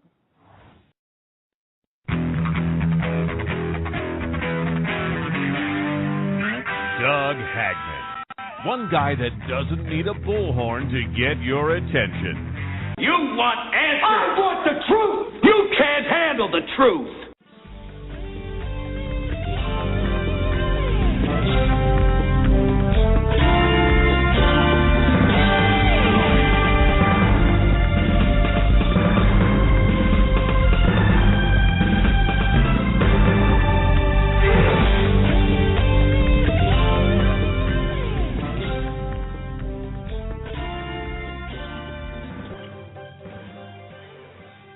And welcome back, ladies and gentlemen, to the Hagmann and Hagmann Report for this, the 12th day of December 2012. We are blessed to have Pastor Lindsay Williams on with us for an extended period. We kind of dragged it out a little bit, trying to get some additional information. And he's got a 2 DVD set. And if you heard him say, look, it's it's not copyrighted. I checked out the website, the 2 DVDs, 6.5 hours worth of running time, $90 roughly. Okay, $90. But I'll tell you what, if you buy one and then copy and give 9 copies to friends, I mean, for Christmas, that's reasonable, and you can well do that. And certainly what he's got to say perhaps can. I'll tell you what, this Christmas, we are going to be very frugal. We have to be. And we talked about this, Joe and I did yesterday, giving things of value to people, not junk. And really kind of not even that. It's about the family. It's about the fellowship with one another. That's what Christmas is about, and about worshiping, about celebrating the birth of our Lord Jesus Christ. Regardless of which day he was born, we choose to celebrate it on this day in December. It should be celebrated every day. Well, exactly. But before we get to what Joe's got here, I just want to say this. With Pastor Lindsay Williams and what we're talking about here, wasn't it once the great American dream to make as many people as possible a part of the middle class? I mean, everyone kind of was striving to be the middle and upper class, if not the upper class, but the middle class, because the middle class really is the backbone of our society, the most important segment of our population. It is important because the middle class maintained a progressive, self-governing, secure, and they're free-loving people. But obviously, if you have a government or a group of globalists trying to set up a virtual dictatorship, this middle class, this middle group, is an enemy, and the middle group is going to resist a dictatorship. At least it'll do so if it knows what is happening to them. So this is the fact of life which the super rich collectivists of the establishment face today. Everything they do must be accomplished in an atmosphere of propaganda and deception. Lindsay Williams said that. You know that. As listeners to this program, you know that. Otherwise, the elitists, the globalists, the people running things, they run into a groundswell of resentment and resistance as they attempt to compel us, the middle class, the average people of America, to give up our independence, our property, our constitutional prerogatives. And we are giving them up left and right without a word being said. And you know what their current strategy is, and their strategy that's always been there? Pressure from the top down and the bottom up. And you heard Van Jones talk about this. You've got you've got elected or people around the president, and the president himself talking about this very, very tactic. And this is what's happening. This is becoming a theme. I mean, this is becoming a theme. It's to create a revolution, because we have revolutionaries in office. Violence, although Pastor Williams said the elite don't want violence, truly, I believe, and Joe, I'll have to ask you whether you believe that violence will not be a collateral effect of what we're seeing, of this social dislocation of people, whether at the bottom or at the top. Creating this ever-increasing pressure at the top from really like a monolithic power, and the centralization that we see taking place. We're being overrun, and we're allowing the Constitution, our constitutional liberties. We're allowing them to run roughshod over our constitutional liberties. What's that about? Where's our line in the sand, folks? When are we going to say enough is enough? We saw today that video of that Fox reporter getting smacked around by the union thugs. Yeah. I mean, this is what is coming. We're seeing it taking place. We're seeing it develop. This is what is coming. And folks, I just want to say this. Excuse me. I want to apologize for not being able to take any calls during Pastor Williams' appearance, only because he had a very limited amount of time. He wanted to get in as much in as possible. Hopefully, he did that. We allowed him basically the floor without interruption, and hopefully, you were able to take away quite a bit of information that he did provide to you. I know I took notes, and he's an eloquent guy. Yeah, but a lot of people have different opinions about it, but we don't bring people on to tell us what we want to hear. We bring people on so they can tell us what they know. What they know. And if it agrees with your belief structure, if it sits right with you when you're in prayer with the Lord, that's something you need to do further action. We see with the masses, the problem with the uneducated, dumbed-down masses of America that watch mainstream media and use it as their source for information, how they have a lack of discernment. And we can't have that in what we do. We need every single listener to have discernment. You can't be one of those dogs that you see in the back. Remember those, you probably don't, but in the back windows of cars back in the 60s and 70s, the bobblehead dogs, that sat there and their head would go up and down. You can't be one of those people. Or just, oh yeah, whatever they say, yeah. No, you know what? And I like that adage that if everyone is in agreement, or if everyone's in agreement, then really only one person is doing the thinking. That's not quite it, but you get the idea. So bring on the differing opinions, differing viewpoints, and we talk about them. We provide that information, but I don't agree with a couple of things. I do believe that we're going to see the collapse of the dollar a little bit sooner than 4 years from now. However, anything's possible. I mean, right. I mean, plans change. That's right. Depending on situations. There's variables at play here that could affect timelines, move things up, move things back. But everything is under the control of the Lord. The objectives by these Luciferian satanic entities, people, their objectives are the same. The plans change. We can throw a fly in the ointment, a monkey wrench into the thing by what we do, and that could mess things up a little bit. And to me, as a Christian job, I don't know, what do you think about this? That's kind of like my job. I want to be the fly in the ointment of the satanic people. Well, yeah, I want to promote Jesus, right? Spread his message of salvation, first and foremost. Secondly, deliver accurate news to the people, right, on and how it pertains to what we're seeing with Bible prophecy being played out. And those are the two objectives. If they're thwarted plans because of what we do, that's an extra bonus. But I believe that there is a bigger agenda at play, the Lord's agenda. Well, you heard him, Lindsey Williams say, get your spiritual house right first. That's the important thing. Right. And I think that's what we have to do, but I don't believe that they're mutually exclusive. I think we can do both at the same time. And if I could be a thorn in the side of the people that want to destroy this country, then God willing, I will be. And but the biggest, really, and Joe, I know that we talk about this, and folks, our listeners, and through emails and such.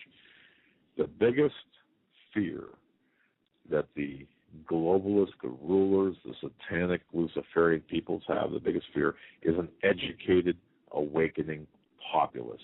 And if everyone listening to this program is awake to what's going on, and you start talking to others, you be the leader of your clan, of your family, of your I was going to say tribe, but okay, tribe. I mean, well, whatever.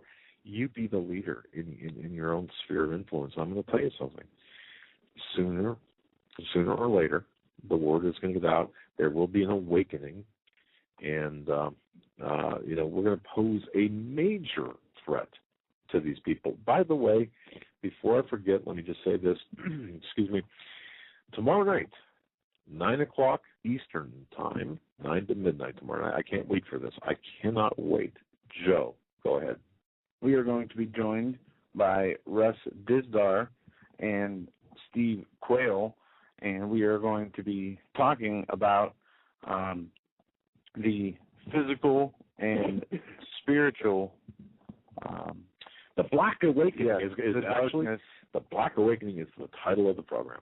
Is it? Yeah. Because I named it something different from what Steve had up on his alert. But basically talking about the demonic in the physical and spiritual, what we are going to be facing in the times of tribulation as things spiral out of control. I'm going to tell you something. If you have not heard Russ Dizdar and read his bio, all I'm going to just say is you're in for a real treat. This man is one heck of an orator, a great speaker, an engaging man, and he's got information, Black Awakening. He's got information that is critical to hear, crucial to hear. Yeah. But so that's tomorrow at a special time, 9 p.m. Eastern through midnight tomorrow, and I'm looking forward to that. And once again, Pastor Williams, God bless you. Thank you very much for your time tonight. But let's move on to some hard-hitting news that we need to cover, we need to get to, because this affects us. And speaking of that, folks, when Lindsey Williams talked about the news today, did you hear about that today? About the what he mentioned with the worked for the federal government for 2 years? And yeah, I did not see that. I didn't either. Really? It fits right into their plan. Holy cow! Okay. We already see most of the money, the majority of the money goes through the government's hands anyway. They're expanding at an exponential rate, these agencies, whether it's Department of Homeland Security to, the USDA, the EPA, through the UN, the World Bank, the World Health and World Trade Organizations, NAFTA and GATT. They are expanding our government.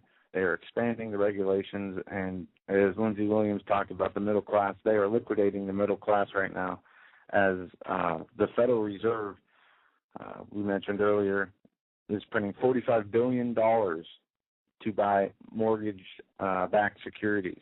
Also, the federal government projects a high unemployment for the next 3 years. That's right. Federal Reserve projects the unemployment rate will stay elevated until late 2015, suggesting it will keep short-term interest rates low for the next 3 years. How much lower can, for example, the savings rates go? Yeah. I mean, it's going to cost you money to keep it, and it already does it in Europe. If you have money and you want to park it in a bank, what they used to call savings account, now you've got to pay a premium to keep the money in the bank. By the way, the Federal Reserve seems to think that the inflation rate will stay below 2% for the next 3 years as they continue to print money. And as which plan? Mr. Williams pointed out, as the Asian nations are moving away from using the dollar, those dollars flood back here. Weimar Republic scenes flash into my head. You're going to be able to use that as wallpaper. Well, the Fed's massive easing program for the last 5 years is a disaster. Yeah. Bernanke, forget about the fiscal cliff. Bernanke is a bigger threat than that, because now the Fed's expanded, by the way, its balance sheet to almost $3 trillion through quantitative easing. In what sane world is this right? Yeah, and I don't have this story in front of me. You might have to pull it up. The story I sent you on, what was it? The story is but what was it? Come on. No, the Department of Homeland Security saying, or putting out a new report stating that there's an Army manual, new Army manual stating that removing all references to Islamic terrorism and rape and some other things. I don't have the article. Well, and this is not a joke. There's a new Army manual that orders soldiers not to criticize the Taliban. And this is not a joke.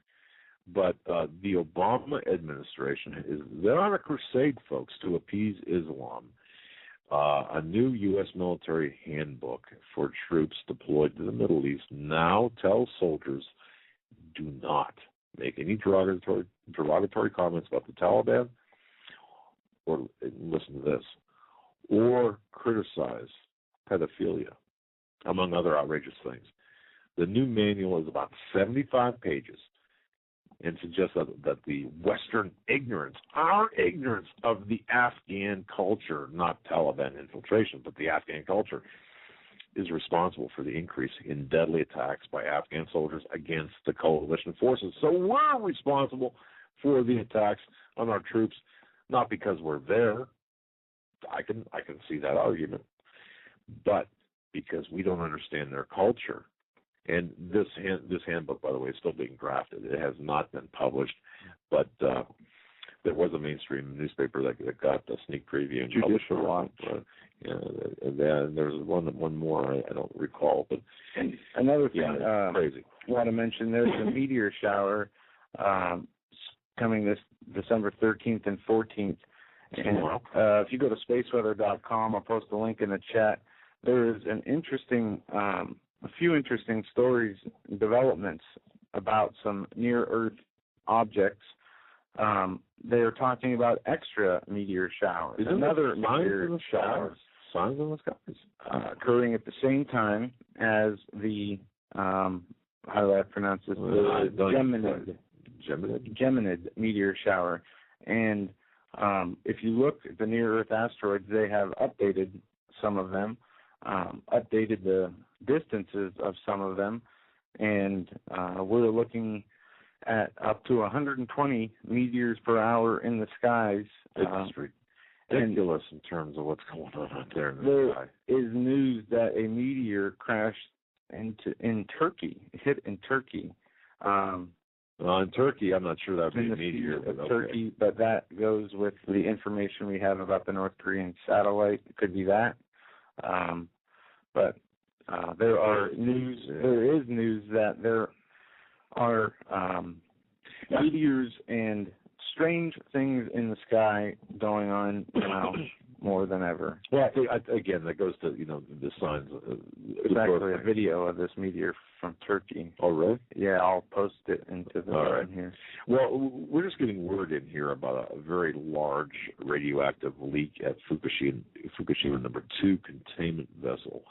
According to a couple of news reports, a huge leak of radioactive water is taking place in the Fukushima number 2 containment vessel, which has actually fractured. Now, according to reports, TEPCO, which is the owner of Fukushima, cannot find where this amount of highly radioactive water is leaking from. There are fractures in the containment vessel, which are suspected. They're trying to locate the source of the leak of highly radioactive water. They send in a remote control robot, which is go through the basement of the reactor building, which is still underwater apparently, and they feel that they don't know if or when they're going to be able to get this under control, and that's a scary thought because remember also the Bible about the water being fouled, where there's a third of the water, So where does this play in? And for the new listeners, because we're picking up new listeners every day, we don't believe in the end of the world Mayan prophecies. We find it interesting a convergence of prophetic notations. I find it interesting that it has spawned a whole new millions of people to New Age religion, this New Age false religion. That's right. It really has, as they have played this up over the past few years, saying, crackpots, and as the new mainstream reports it, that, all these crazy people are preparing for doomsday. But what they're really doing is the news agencies themselves are this is a tactic used by creating fear, by continuously reporting. If there was nothing to report on, and there was really no story except for the crazy people, why constantly have it in the news? And it's been in the news almost every day this month. And this is a tactic of the powers, because what does fear do to the brain? It causes the brain kind of to shut down. If you've ever been in a car accident, or any type of serious situation, the car accident is a good example where everything appears to be going in slow motion. Well, that's your brain kind of shutting down, and I know that's not the appropriate medical terminology, but it's shutting down to protect you, to give you like a chance to organize your thoughts, but it's a protection mechanism. So, but that's what fear does. Fear causes your brain to kind of shut down, so you're not thinking in the same way you would be thinking if you were not afraid. So the basis of a lot of what we see with respect to the terrorist threats, now there are terrorist threats out there, to be clear, but certainly not to the extent that are being peddled by this administration and previous administrations or by the leaders. So I understand that, but fear is a tool, and they want you in the state of perpetual fear. That's what's taking place. So just remember that. And I just want to say one thing too before we move on. I think people people should be aware of this. I'm going off script here, and I just want to let people know. Over the last 24 to 48 hours, our radio program, our website, and other areas, we've been under a series. We've been experiencing a series of attacks.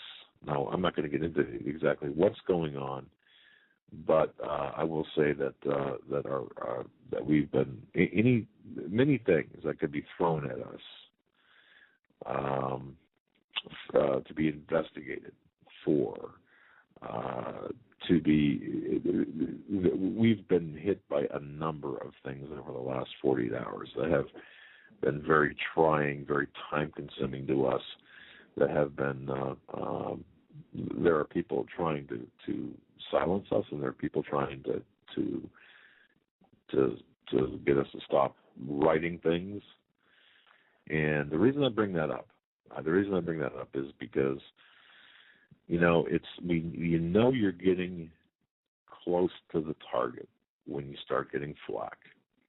So we feel that we're getting close to various targets. We're getting close to the truth and getting close to certain protected areas. And we just want to let you know that we're handling things. Perhaps you might have seen a thing or two in the chat room. That's just minor nuisance stuff. The things we're talking about are a little bit bigger than that. But I just want to let you know that, should you hear about something, it's just, we're handling it. But, yeah. In more space news here at the ROES event map, I just posted a link here. There is a event into space in Sweden. Frightened residents in western Sweden reported seeing a bright blue light racing across the night sky before an orange-colored orb smashed into the ground in a mysterious phenomenon that is yet to be explained. Aviation authorities were quick to rule out initial theories that a plane had crashed somewhere deep in the forest. They, as well as police, suspect that the mysterious night light and thunderous blast that prompted a flood of calls from concerned residents may have been caused by a meteorite. So this is number 2 I have come across now. So signs in the sky. Right, and we have this meteor shower that is coming upon us in the next couple of days, and we are seeing an increased number of near-Earth objects. And does this pose a risk? Will something hit Earth? There are lots of theories out there, but the closest one, 2012 DA14 for February 15th, is going to be 0.09 lunar distances away. I think it's 18,000 miles away from Earth. So yes, we are seeing things in the sky. we said the other day, talked about the West Virginia explosion of the oil company, the gas lines. There have been repeated gas lines exploding across the country. Also, we have seen the sinkholes in Ohio and Louisiana, and nobody is the mainstream media is ignoring these stories. What is causing the sinkholes going up and down? Looks like the New Madrid area. Why is this not being reported? And this is part of what we're going to continue to see. All the real news, the real signs that are coming are going to be ignored, while we will hear talk of the fiscal cliff and of other things that are of little importance or that are of importance where no solution is even given. In a good piece of news, the Supreme Court has allowed Illinois to carry concealed again. I don't have the article up here, but yesterday I saw this. There was a ruling that said that overturned a former Illinois ruling banning guns or concealed carry weapons or open carry weapons, one of the two.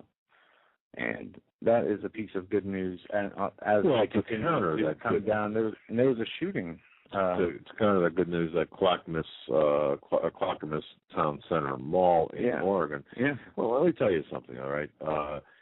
There was a shooting in an Oregon mall, or a mall in Oregon, where what they term an assault rifle was used. Apparently, a gentleman by the name of Steve Forsyth. Or wait a minute. Right. Okay. An interesting piece of news on this one. No, I'm sorry. That's not the shooter's name. That's not. I take that back. Unverified news about that guy who shot some people in the mall and then killed himself. I read somewhere, don't know if it's true or not, that the gun he shot himself with was jammed. It couldn't fire. But Jacob Tyler Roberts is the alleged shooter of the mall. I'm looking at a photograph on the internet of this young man. He looks to be young. He looks to be perhaps of Asian descent. I'm going to tell you something. I'm not even sure what I'm looking at here. It's a photograph from. It almost looks like I'm not going to, I don't know, it appeared to be from one of the news stations, but I'm looking at the URL and it's not, so I don't know. All I can say is this, what we're looking at, as far as I'm concerned, is going to be used, it's going to be exploited for a new type of weapons ban, assault weapons ban, what they call an assault weapons ban. I can see, and it's awful convenient, the timing of this, especially when we're being considered, the UN they're talking about the UN about the gun registry. It's first it's registration, then it's confiscation. I mean, that's how it works. And we had a caller last night that who said her husband was a law enforcement officer for 30 years, never once arrested a gun. Yeah. And I thought that was a beautiful call. This piece of disturbing news. Cops use taser on a woman buying too many iPhones. Police policy okays taser use with aggressive, combative situations. A local family says a language barrier may have resulted in police using a taser on a woman after she tried to buy too many iPhones at a local mall. Police, however, say the incident isn't that clear-cut. Isn't that interesting? Well, and I bring this up just because of one thing here, one talking point. Police use tasers more often than they should. I see it would appear that kids getting tasered in school. You see old ladies being tasered. I mean, it doesn't end. When cops have the ability, we're talking about an older woman here. You don't have to taser somebody in a wheelchair. I've seen videos of that. It's just sad. I mean, this lady, whoever knows what she's doing, maybe Christmas shopping, whatever. But still, we are your rulers. You follow what we say, or you go to jail, or get tased mentality has to stop. And also, this, New Jersey unveils a 3-story high eye-in-the-sky surveillance tower to fight crime. Police say technology will provide official bird's-eye view of high-crime areas. A warning to criminals in New Jersey: every step you take, every move you make, police are watching. That's what this CBS article says, but I guess how can the cameras differentiate between criminals and regular citizens? Well, it can't. Well, remember, folks, the dispatch of these cherry-picking device, like these, I would call them like you'd see on electrical repair vehicles, where they're actually deploying these into city streets, like cherry-picker, bulletproof and enclosed areas where there can actually be people that can watch from a distance, like a 2-story high position, and watch the area. They're sending those out. You've got cameras everywhere. I mean, 1984 as fiction certainly is fact in 2012. The drones that everyone is talking about, okay, those are already overhead. People, I want you to understand that. When they say, well, we're planning on rolling these drones, no, they are already out there. They are surveillance drones, and they are active, and a lot of them are associated with local police departments that receive federal money on the condition that they buy these assets and use them. And also, and I just had learned this from an interview with a law enforcement official this week, where the information collected by the local law enforcement agency, municipal law enforcement agency, or even at a county level, is shared with the federal agency holding the purse strings. So there are strings attached to the money. And so we're seeing this. So if they say we are going to be deploying drones to your area, you can bet that those drones have already been deployed. That's the way they work. So a lot of information. And I just want to go back, because I did mention this mall shooting, Clackamas Town Center shooting. Gunman was identified as Jacob Tyler Roberts. And, in reading, and the weapon, by the way, was an AR-15. Reportedly, he stole the weapon earlier in the day from someone he knew. He shot randomly. The motives remain unclear. Police said he was found dead of what appears to be a self-inflicted wound. Every indication shows, according to various witnesses, that he acted alone. But folks, you have to think about this. It's interesting to hear people like his girlfriend and mother and people close to him saying he was fine. He was acting normally. Yeah, that's what I always wonder. It's really strange here. That's what I always wonder when things like this happen. That's what I said about the person. For those joining us late, there was a father today who carved a pentagram into the back of his 6-year-old son, called 911 and said he did it because it was a holy day. Carved a pentagram with a box cutter into the back of his 6-year-old son. Okay, was this guy? It doesn't say in the report if this guy was acting strange or had problems or indicators that something was wrong. What drives a person to such insanity? Well, you look at that. What drives people to act like zombies and chew the flesh off, nude and chew the flesh off others? It's not bath salts. It's not some sort of. There's something going on here, and I know I talked to Steve Coyle today, and I'm sure we're going to be addressing this behavior tomorrow. Yeah. There's something else in the spiritual realm. Well, I believe in the spiritual realm that is causing this behavior among many, and there is real possession. There is real demonic activity. This stuff. Obviously, this is real. So we have to really. I believe we have to really get to the bottom of what's going on. But those are just some of the events. Yeah. Top Metal denied twice to a Marine. Panetta denies the request to give Sergeant Rafael Peralta the Medal of Honor after he dived on a live grenade to save colleagues, former Marines or other Marines.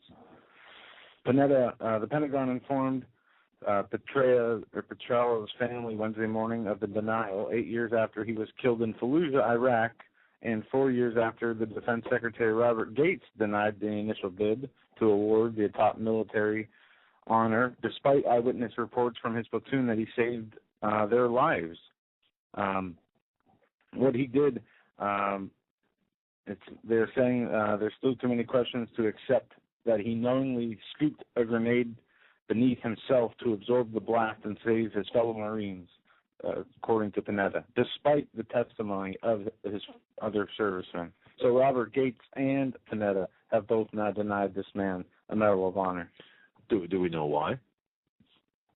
They say they are, this is the exact words, that there are too many questions to accept that he knowingly scooped a grenade beneath himself to absorb its blast and save his fellow Marines.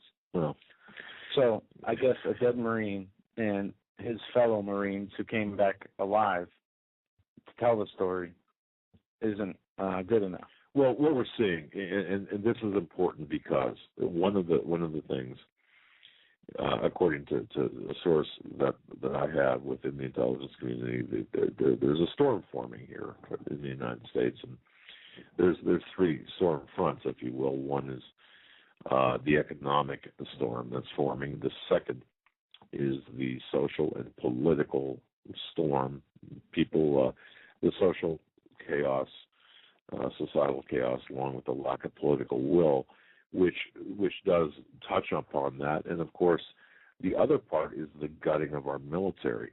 And part of the gutting of our military is also the demoralization of our military, which is taking place. When you start doing this, when you start denying people that appear to be, at least by all open source published reports and by people who are speaking out publicly, when you start denying people of certain awards, and look, I understand the Medal of Honor is the high. I mean, Dakota Meyer, for example, from the Gandagal ambush, received the Medal of Honor.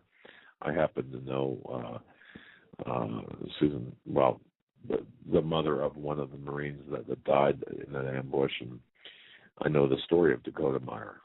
He won the, or he was not won. He was awarded the highest honor bestowed upon a soldier. But but the demoralization process has begun in earnest right now, and I've got to say that it's working. The budgetary problems with our military, it's worse than Carter. Don't forget what happened during the Carter administration, what Jimmy Carter did to our military on purpose. Obama is doing the same thing, but by introducing the other factors, the demoralizing factors of don't ask, don't tell, the extension of, or what kind of the Bill Clinton philosophy as well. You've got this multifaceted attack against our military.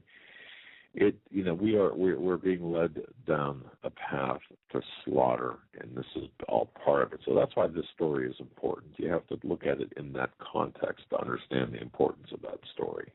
Also, this came out today. Defense Department had live video of attack in Benghazi. Live video from a drone flying over the U.S. consulate during the September 11th terrorist attack in Benghazi was monitored at a Defense Department facility but was not fed to the White House, according to senior officials. The Obama administration has declined to respond to the media request for details about who was watching the live video, but a senior defense official told Washington Times that the surveillance aircraft captured footage of the events on the ground and it wasn't available that night at the White House. I mean, really? It wasn't available that night at the White House? What was wrong? Was there a cable out? Was there? I mean, Are you serious? This is your excuse? I mean, this is as bad as the Osama bin Laden fake killing. Okay. It was absolutely unreal. And I'm reacting. This is the first time I'm reading this article. Let's go through that one more time. Okay. There was a live video feed from a drone, right, during the consulate attack on September 11th. First of all, it wasn't a consulate. That's right. It was a CIA operation. A Washington Times article. All right. So, well, even so, Washington Times should know better. All right. It goes on to say the Obama administration has declined to respond to a media request about the details in the live video feed. But a senior defense official told the Washington Times the surveillance aircraft captured footage of events on the ground, and it wasn't available that night at the White House. The official said the overhead footage was available at the Department of Defense location. So we're going to buy that, right? As you said, what was it, cable on? Yeah, I mean, we're supposed to buy this. Yeah, this is absolutely people will buy anything, and this shows you how far gone, how brain dead our country, our fellow brothers and sisters in America are. Well, as this will go, unchallenged, just like Osama bin Laden's death, they won't release the details. Crew members on the ship say there was nothing dropped off at sea. Pretty much all the SEALs are dead. It came out that one SEAL was killed during the raid just last week. Did you see that? Yes. Yeah, that's new information. I think I remember Obama saying and taking credit for killing bin Laden without any tragedies. But let me just say this. There are many, many lies wrapped around that operation. Yeah. And I would not trust anything, and this is based on information I'm getting as well. I would not trust anything you hear in the media, including the date that operation took place, including the method of burial, including even the target. I wouldn't trust anything about that. No. Period. And that's a word of caution. By the way, you want to talk about some things that are outrageous and kind of a symptom, or not a symptom, but something that is important in the context of things happening in America. Senate intern, a sex offender. Oh, yeah. Deportation. Yeah. Folks, and they held off until after the election. Exactly. Senator Robert Menendez employed an unpaid intern in his Senate office, an illegal immigrant who was a registered sex offender. Now, okay, so there's so much wrong with that whole sentence I just said. I don't even know where to begin.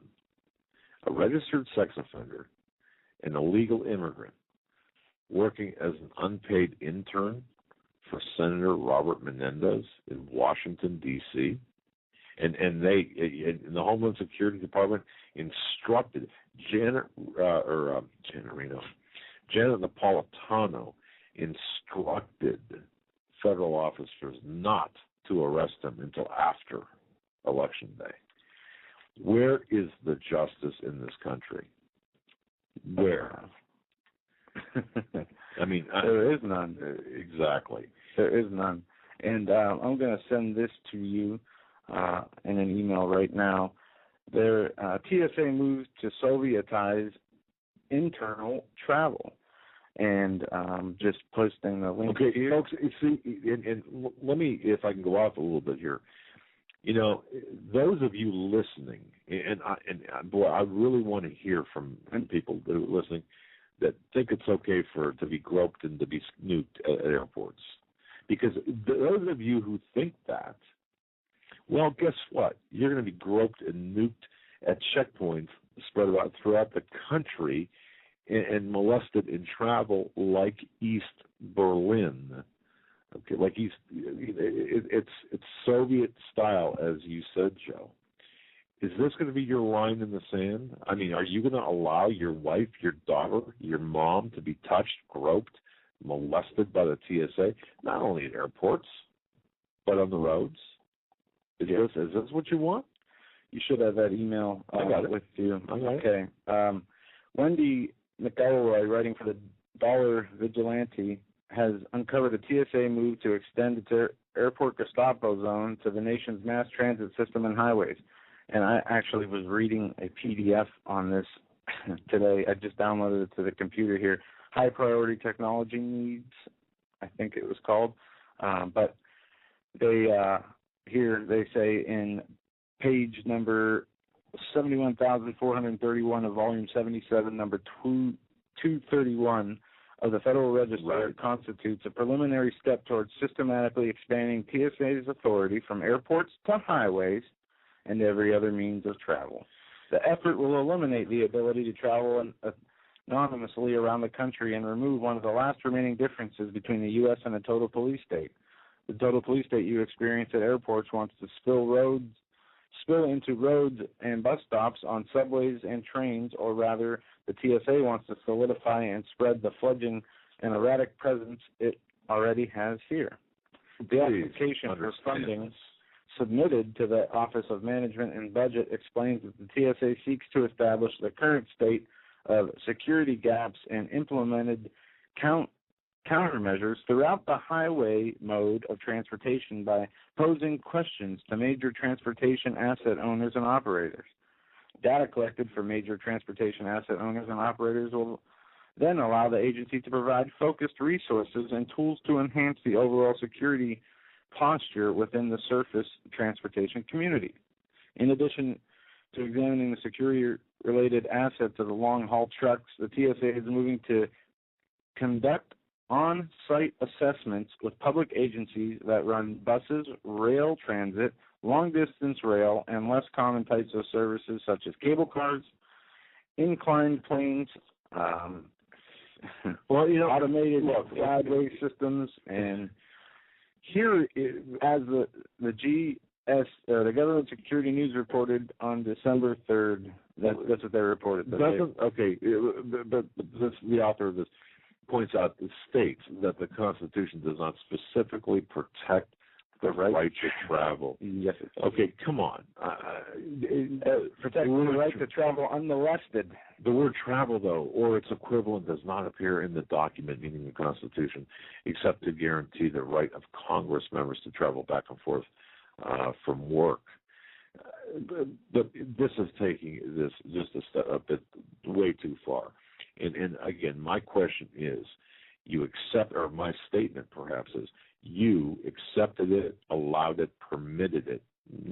I'm not talking to the people who have stood up against it, but those people. We all have, to an extent, allowed some of this because we didn't know until we knew.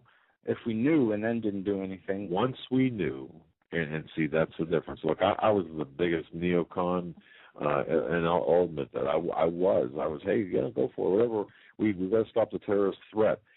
But bam, once you start looking into things and doing the research, and once you investigate and research and find out you're being sold a bill of goods, a lie, and then despite knowing that this is an attempt for conditioning and control, the TSA at airports is not about security, it's about conditioning and control. Once you know that and still allow yourself, or even more egregiously, your loved ones, to be subjected to a dehumanizing act, then in my view, you are guilty of facilitating this monstrous activity. And look, we've got to stop this. Everyone has got to get together. We've got to say, no, we will not submit. We will not comply. Whether it's at the airport or the bus terminal or on the highway or at some event, the TSA agents are not commissioned law enforcement officers. They are not. They have no law enforcement training. Do you realize that, folks? They have no law enforcement training, unless, of course, they happen to be working for a police force and then switch to the TSA for reasons I would never figure out. So that's what's going on. Also, in other news, MSNBC targets Drudge as a race baiter, says he keeps Secret Service busy. On MSNBC this afternoon, network personalities and contributors Mark Bashir, Goldie Taylor, and the one-worded torture condemned the Drudge Report for featuring a story on the N-word being used over and over 100 times in the new movie Django Unchained, which stars Jamie Foxx. If I live 1,000 years, Matt Drudge will never become an arbiter for me of what is racially unacceptable in this country. I think that his site and those that feed onto it and from links to it, they make an awful lot of money from this. All it is, all Drudge is so a page of reporting on what is news. And because of their reporting, they are racist. That's, and folks, please understand what's going on here. Okay, this is so important. It's irresponsible, according. It's dangerous. Look. If you look at the president, if you look at the Secret Service, the number of assassination threats are coming to the White House either by phone or email or internet, it keeps the Secret Service busy, she said. It's absolutely racist. And you know what? Ban Drudge. Well, ban computers. Yeah, the computers, they type themselves. They type messages themselves. This coming from MSNBC, the most racist news organization in the country. So no surprises there. Look, you've got to understand what's taking place here. In this, I will have to part company with Lindsay Williams on about not wanting chaos. Perhaps the globalist elite don't want chaos or rioting, but I'll tell you one thing. Obama and his minions do want chaos. They are fomenting this chaos. And I received information from my DHS source who said, of course they're expecting a civil war. They're expecting a revolution in this country, and they're actually fomenting it.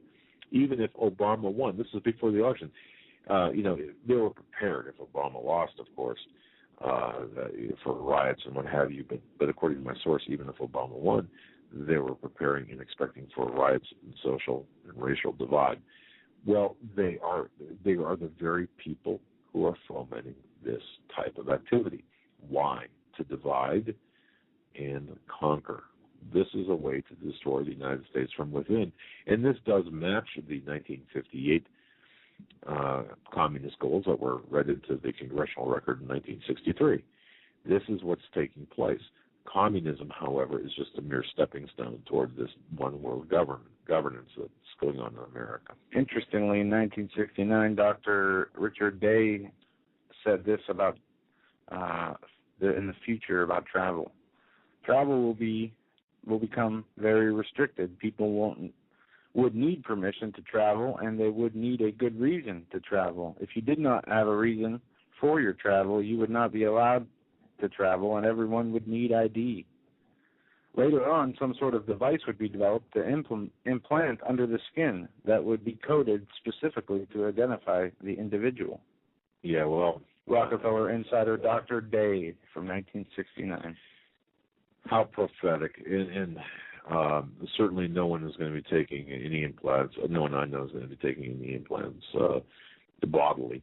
And we can argue, however, that the cars, especially the new cars with the black boxes, the crash detection devices, which are favorable. I mean, those are a good thing, except when they're not, except when they're turned into a device to be used for surveillance purposes, which they are. And there's even admissions to that extent. To that fact. So we're not talking about conspiracies and conspiracy theories. We're talking about fact. We're talking about conspiracy fact. That's right. So moving on, Florida has nears 1 million permits for concealed weapons. You don't think, folks, you don't think things are, you don't think people, no, people can feel. And I'm sure if you were listening to this broadcast, tell me you don't feel deep down in your spirit. Tell me that you don't feel deep down in your spirit that something is not right. I'm sure you do. You've got to feel that something is not right. Yeah. Okay. No. We have 35 minutes left on the show, folks. If you want to call in, 661-244-9839 is the number. We will take your calls. Anything you'd like to say on? And especially, I do want to hear about people because millions are sensing something foreboding that's unfolding right now. Millions believe that some type of an event, but an event that nobody's really been able to really put their finger on, is on the horizon. Yeah, and I want to say this. This one story I had: U.S. should automatically register voters. According to Eric Holder. Yeah, of course. Attorney General Eric Holder said Tuesday that the U.S. election officials should register eligible voters automatically and take steps to reduce the long lines Americans encountered in national elections. Pretty soon they'll vote for you. I think he'll be promoting the voter ID card pretty soon. Well, I think he already had a voter ID. No, he was against that. Not voter ID card. I'm talking motor voter. There you go. Thank you, motor voter. Yeah, he goes on to say modern technology provides ways to address many of the problems that impede the efficient administration of elections. This is interesting, coming after the election day where he fought tooth and nail to make sure nobody had to show ID. People could vote 6 times and the dead could vote in every state, city, and county, to the point where over 100 counties had all votes for Obama. Very interesting. Statistically, that's really not possible. And you know how many people have yelled, screamed, and what's our line of defense for that? It's the judges. And is there any redress with the judiciary, especially when they are appointed, when federal judges are appointed? Look how far the Obama identity issue got us. It didn't get anywhere because of the level of corruption at the judiciary. You lose the judiciary, you lose your country. I mean, simply put, if you cannot get a fair trial or a fair hearing in a federal court, you've lost. And certainly, if you can't have honest elections, you've lost the country. At which point, folks? At what point? When are people going to wake up and start and taking it to the streets? And you know, and I see it too. There's attempts, and I mentioned this earlier. I alluded to this earlier. There are attempts to silence us. I'm just wondering how many others are in that position. The attempts to silence people being silenced. People, yeah, right. You know, I received a notice today saying that our website contained graphically violent and objectionable content, and it was a very vague warning. Is it one of the pictures of Janet Napolitano you put up there? Yeah, that's no, you know something, but see, these warnings like that are not done automatically. There's actually somebody behind that, you know, reporting your website. And of course, we've got nothing objectionable, nothing violent, nothing graphic, nothing racist, nothing. But see, this is the attempts right now. These are the attempts right now to silence people like us. So our website is being monitored and attacked. The anti-bias, another complaint. Religious intolerance against the Islamic religion. Okay, not, you know, I mean, that's a real complaint, and warning: if you continue to violate that, we will no longer host your site. And of course, GoDaddy took us back in June. GoDaddy said, we don't want to host your site. And it's amazing because there's nothing but factual information on an intellectual discourse. No rants, no editorials. It's just automatic information or intellectual information, factual information that is provided.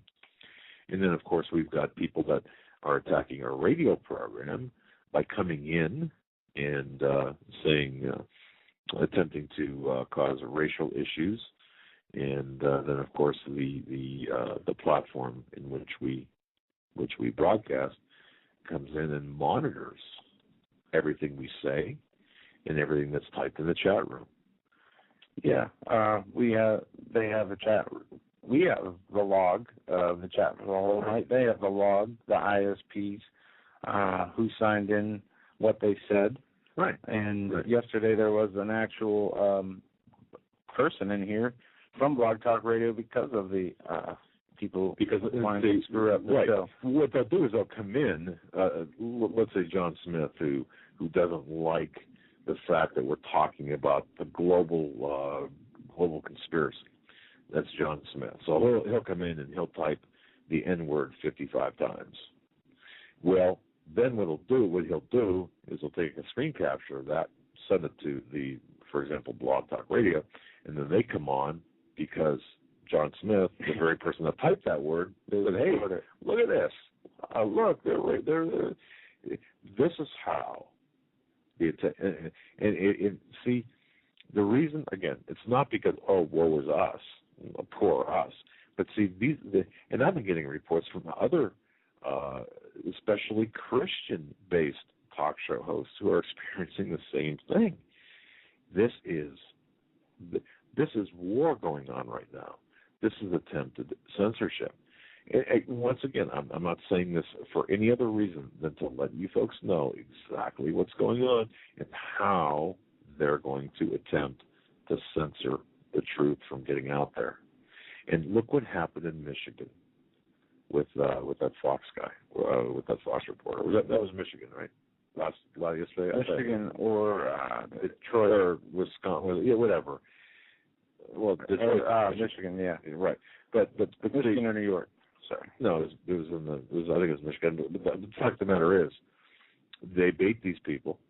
No, I'm not saying the reporter baited them. I'm saying in this case, the union people went out and started tearing down the tent. The guy tried to stop. The reporter tried to stop him from tearing down the tent.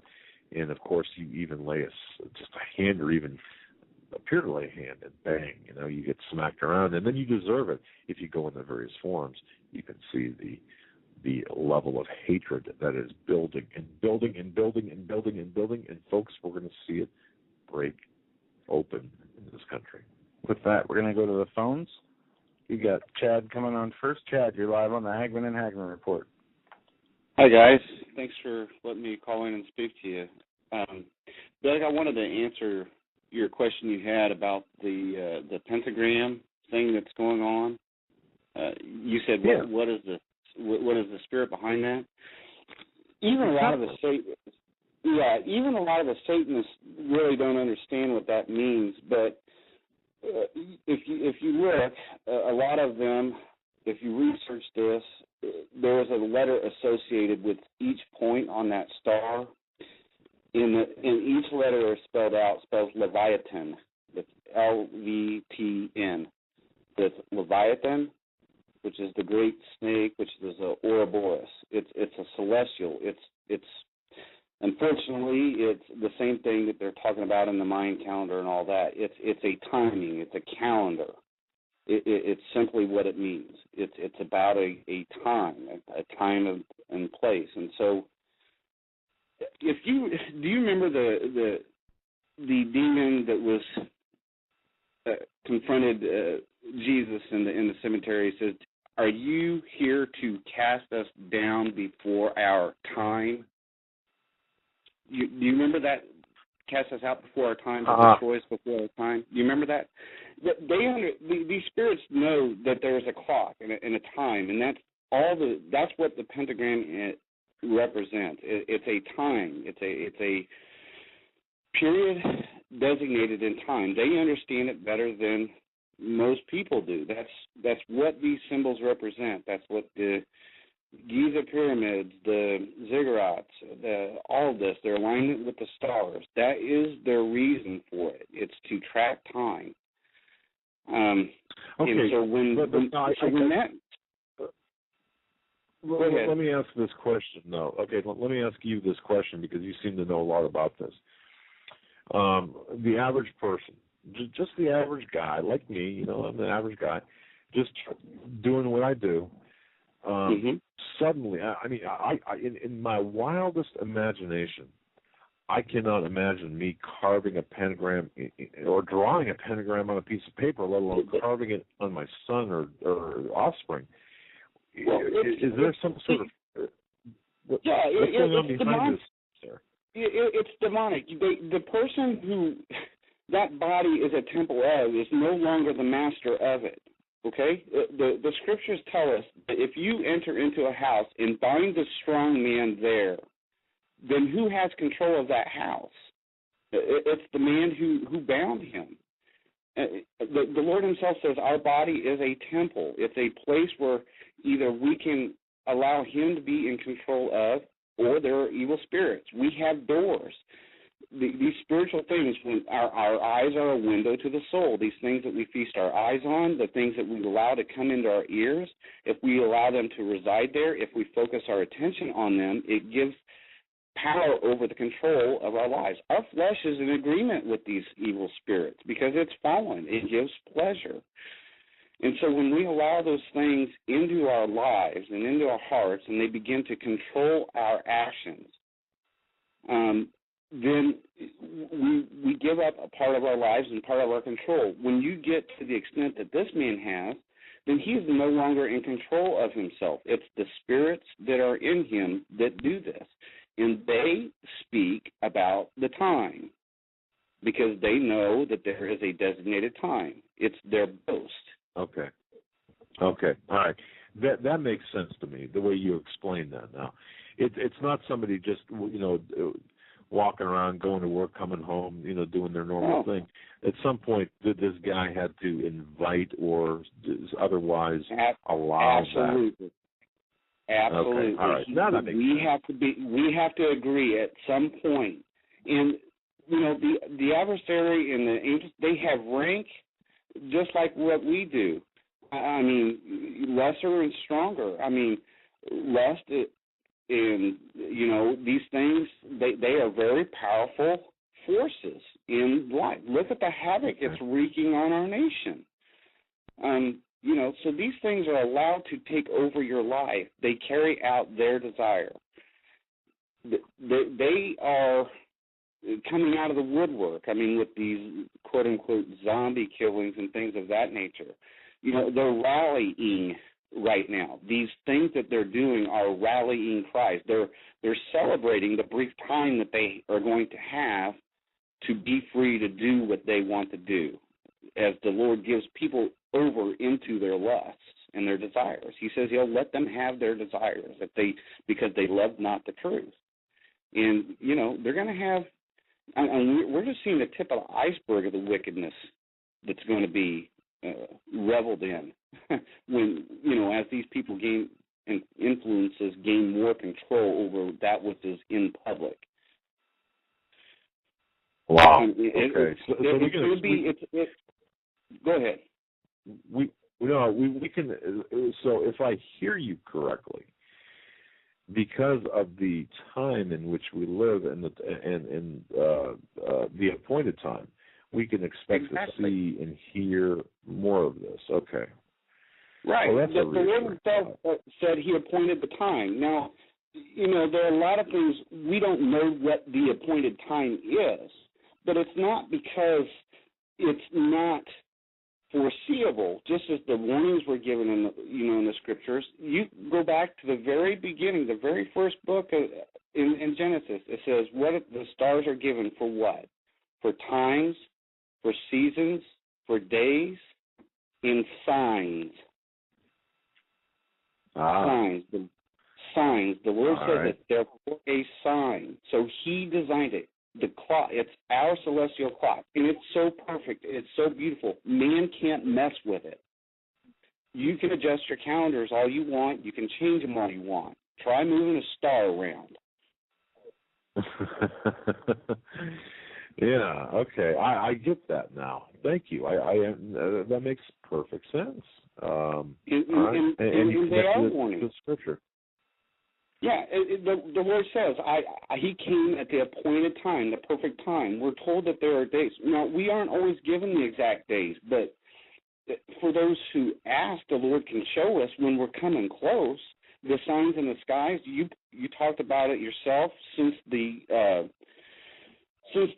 transit of Venus, there also was an eclipse that happened within, I think, a week after that.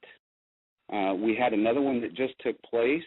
There are the blood moon tetrads coming up over the next 3 years.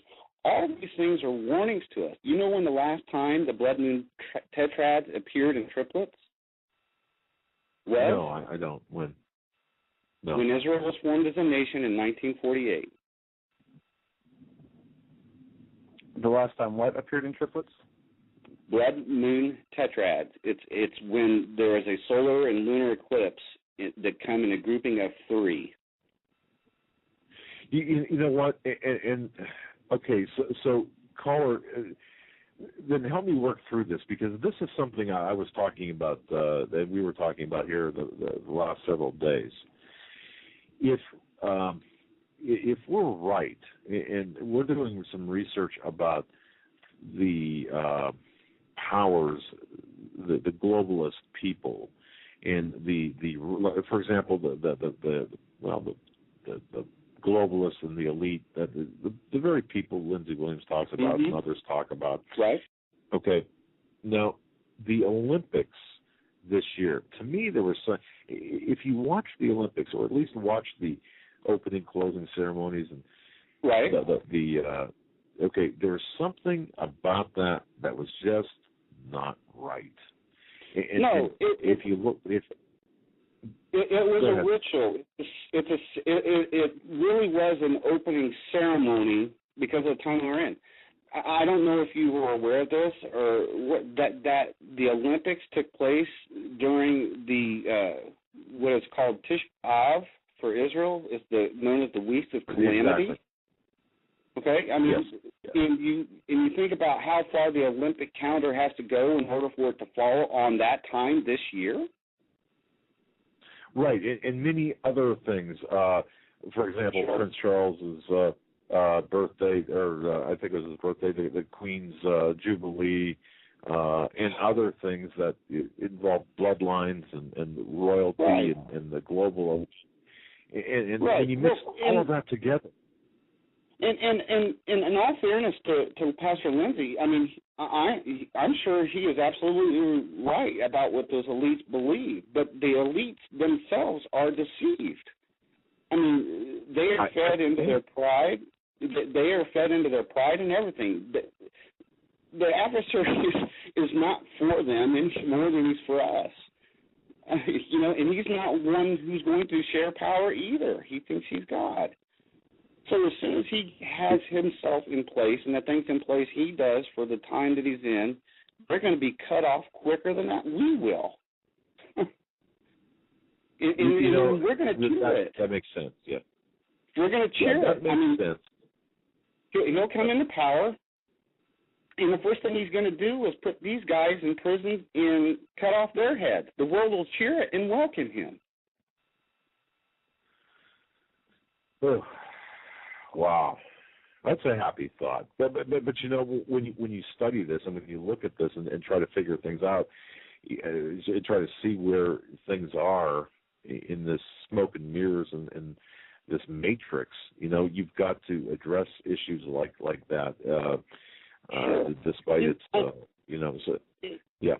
And you know, I'm just as guilty as the rest. I mean, the information is there to be seen. There are many wise men who see this information. You know, speaking of wise men and timing of everything, what was it that led the wise men of the East to Israel at Jesus' birth? A star.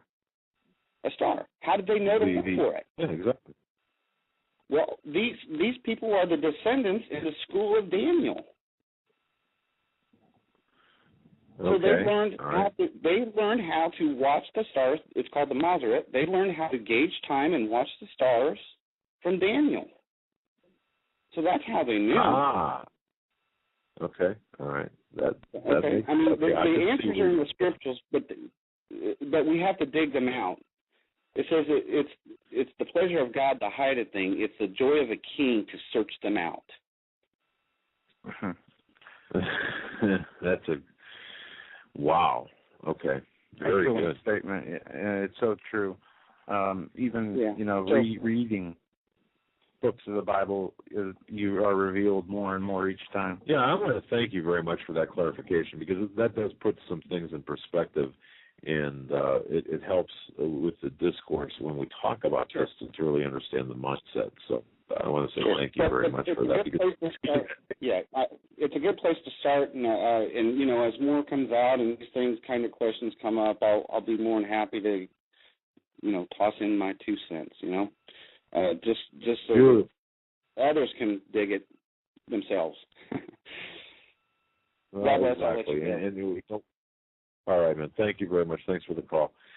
Yeah, very interesting call, Joe. And I think that as we search for the truth, the real truth, we are going to enter into some areas of discomfort, things that are just not really the easiest thing to really to get into. And it's just. But that's part of the search of the truth, and then we have to put on our spiritual armor when we do these investigations and research. Sometimes we have to tread in certain areas, and boy, it's one thing that I have to say, especially about the people that are like people that Pastor Williams was talking about. It's not important what we believe; it's important what they believe. See, and that's the thing. The people who are running this, the most elite of the elite, the string pullers, they've got a belief system, and it's not important what we believe as us as normal people. But when we look at them, it doesn't matter what we believe. It matters what they believe, much like if you look at the motive of a criminal. If you're an investigator, you look at the motive. It doesn't matter what you as the investigator believes. No, it matters what they believe, the perpetrator or perpetrators believe. That's what counts, and that's how you have to approach and look at this, at least in my estimation. No, that's right. Moving on here, we're going to Vernon. Thanks for your patience, Vernon. You're live on the Hagmann and Hagmann Report. Oh, God bless y'all. How's everyone doing? Let us check. Excellent. And I want to say your YouTube today. Hey, Doug. You did a good job on that. Oh, thank you very much, Joe. Doug, check your pacemaker because I'm checking mine right now. I got to tell you, man, the old nitro is right next to me, along with a cup of espresso. No, I'm just kidding. What's on your mind tonight? We're in the same boat. No, I was just listening to you. I was on earlier when Lindsey Williams was on, and I've had pulled up Lindsey Williams about 1.5 years, 2 years ago. Initially, I had to leave because my program associate was having their program, so I had to leave after the first hour. But what he was saying in the first hour was extremely profound, and I was listening to that, and then I was just listening to what you had to say in terms of it's not what we believe, but what they believe. And if I can correct you on one little thing, it's not what I believe. It's not what I believe. It's not what they believe. Think about something. We have only but two powers in the universe, that of God and that of the enemy. And if it's not of God, then it is of the enemy. And these elites are of the enemy. So the bottom line is I have to go with what God is saying. Now, I was listening to Lindsey Williams, and he's saying the elites, this is their program. This is what they want. This is what they're doing. But the bottom line is, God is still in control. And as we look around our world today, what is going on within our own country, with what's happening in the Middle East, what's happening within our earth, be it, the dead, the beasts of the field, the sea, the air are dying. Okay, the earth is off its axis. Right. God is still in control. And when we look at all evidence, it's saying one thing. Christ told the disciples, when you see these things begin to happen, to do what? Look up. Look up. Yep. Look up. And he said when it began to happen, and they've been happening for a while, the elitists have been trying to take control for a while. They got to the point now where they tell you what they're going to do, and you know what? They'll tell you there's nothing that you can do about it. You know what, Vernon? They're laughing at us. See, that's the thing. Like Benghazi, okay, we see what takes place at Benghazi, and we see about the money, the economy. These people, the members of the Council on Foreign Relations, the Trilateral Commission, they're laughing at us. Yes. Okay. And here's another issue that I have to address, because I got like a bunch of emails about this. When we talk about Benghazi, we talk about the Middle East, we talk about Islamic terrorism. There are websites out there that focus primarily, it's a very narrow focus on what the Muslims are doing. But you know what? They're tools of the Council on Foreign Relations and Trilateral. They're tools. These Muslims are tools of the globalists. And not too many, and it's a shame because many good researchers are so narrowly focused on that Islamic component that they cannot see beyond that. Right. So you're right, Vernon. But at the end of the day, at the very end of the day, you're exactly right, because there are two forces, good and evil. And you know what? You're exactly right. And the tools, you mentioned a key word, tools. And one of the key tools that the enemy use is confusion.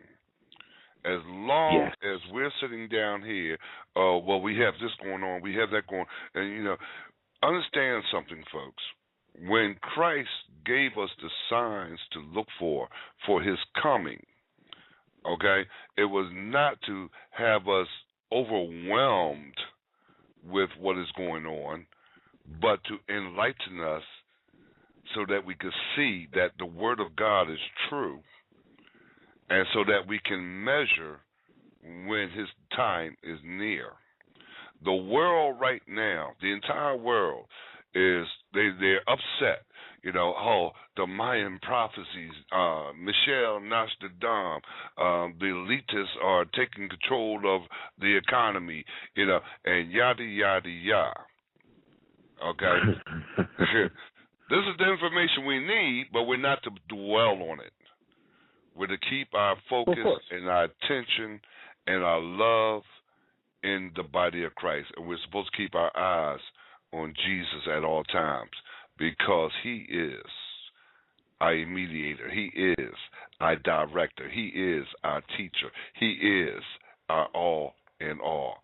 And as a family in the body of Christ, okay, we're supposed to come together and support one another at all times. But let us not get so caught up, because the enemy comes as what? As an angel of light. And he will deceive the very elect if it were possible. Oh, hallelujah. That's right.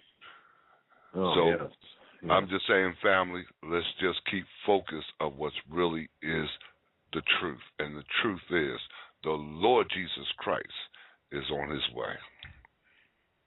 And God bless you, Vernon. Basically, that's all I wanted to say. And praise God for that, because what a joyous occasion that will be in the victorious return.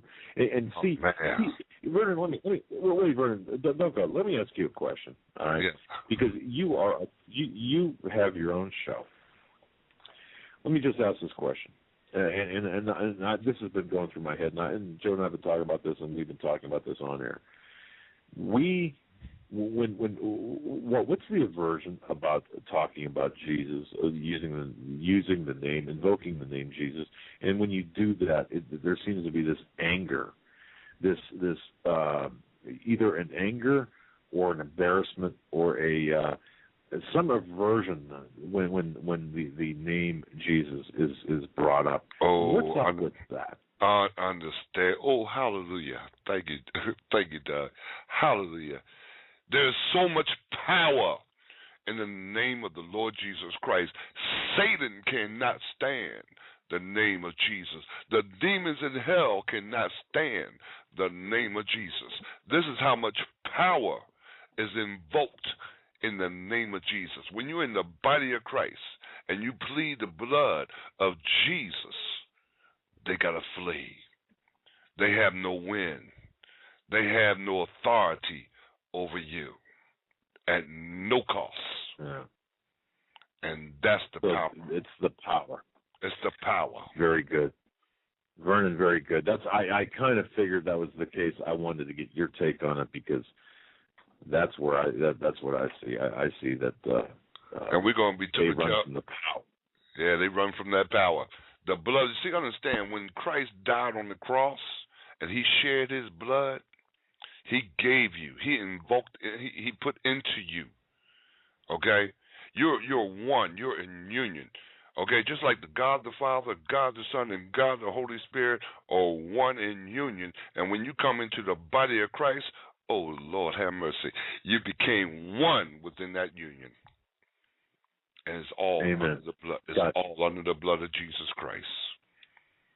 And we're going to be talking about this tomorrow on my program tomorrow. Because everyone's looking. Conspiracy Files. Yeah, everyone on Blog Talk. Yeah. On Blog Talk Radio. Everyone is looking to the Mayan calendar. They're looking to, and you know what amazes me, Doug and Joe, is that people will spend hundreds of dollars listening to what it says about the Mayans, the Aztecs, the Hopi, Michel de Nostradam. They will spend hundreds of dollars to get this information. But the moment you say Jesus Christ, oh, you're fear-mongering. Yeah, exactly. You know what? You said that better than that. That's I was getting. That's what I wanted to get to. That fear-mongering. That whole element, that whole sentiment behind that. So you said it very eloquently. Vernon, God bless you, my friend. God bless you, my friend. God bless you, gentlemen. We're gonna and Doug and Joe, I hope you all join us tomorrow. Family, I hope you all join us tomorrow. I rearranged the show so that when the show is over, we can still come and hear Doug and Joe Hagmann, the Hagmann Reports, because you gentlemen do a fantastic job. Trust me, and we truly appreciate you, my friend. We truly appreciate you. God bless. We got to stick together. Oh, we're going. We cut them off. Yeah. Sorry about that. The show is 6 to 8 Eastern Time. Conspiracy Files right here on BTR. Didn't mean to cut you off, Vernon. I know you can hear me, but I want to try and sneak in one more phone call. We got about 2 minutes. Area code 615. We're coming to you now. You're live on the Hagmann and Hagmann Report. All right, guys, I'll try to go fast. I know this is my first night listening to you guys, but I've been awake for a little bit over a year. I've gone to Bilderberg, done a few things like that, got in the Washington Times when I was there. But long story short, man, you need to call back these past two guys, and maybe me if I deem worthy, but it's hard to, I wrote 5 pages of notes to say, and I'm throwing that all out right now and just freestyling, so. But, yeah, I think you guys need to start a real network of people, patriots, that are all together as one unison. And, that would be something that, like how these other shows have their 24-hour network, then you have more time for ads and plugs and whatnot. I mean, have you guys ever thought about doing that, just creating a massive movement of people that are like-minded? And, then maybe you can get big as Alex+Jones or even bigger eventually, because I was looking on Alexa and your Homeland Security, USA.com, it says your global rank is, 66,000, and then the U.S. rank was like around 13,000. I mean, you could get in the top 5,000 if you guys did this right. There's only 1,200 sites that are linking in, and it says for the ages, the best are 45 to 54, which is probably what you guys are in, and then 55 to 64. And the worst are kids my age, 18 to 24, And obviously the 35 to 44, which is, they're just generally apathetic and party, just like kids my age. But there's also a lot of kids my age, I will say, that want to do something different and find some sources, but they just haven't tapped into the deeper connections in life and looking at Drudge Report every day like obviously you guys do. And also it's mainly female, maybe having more male voices. It says, has children? No. I have children. Browse location, it says home versus work.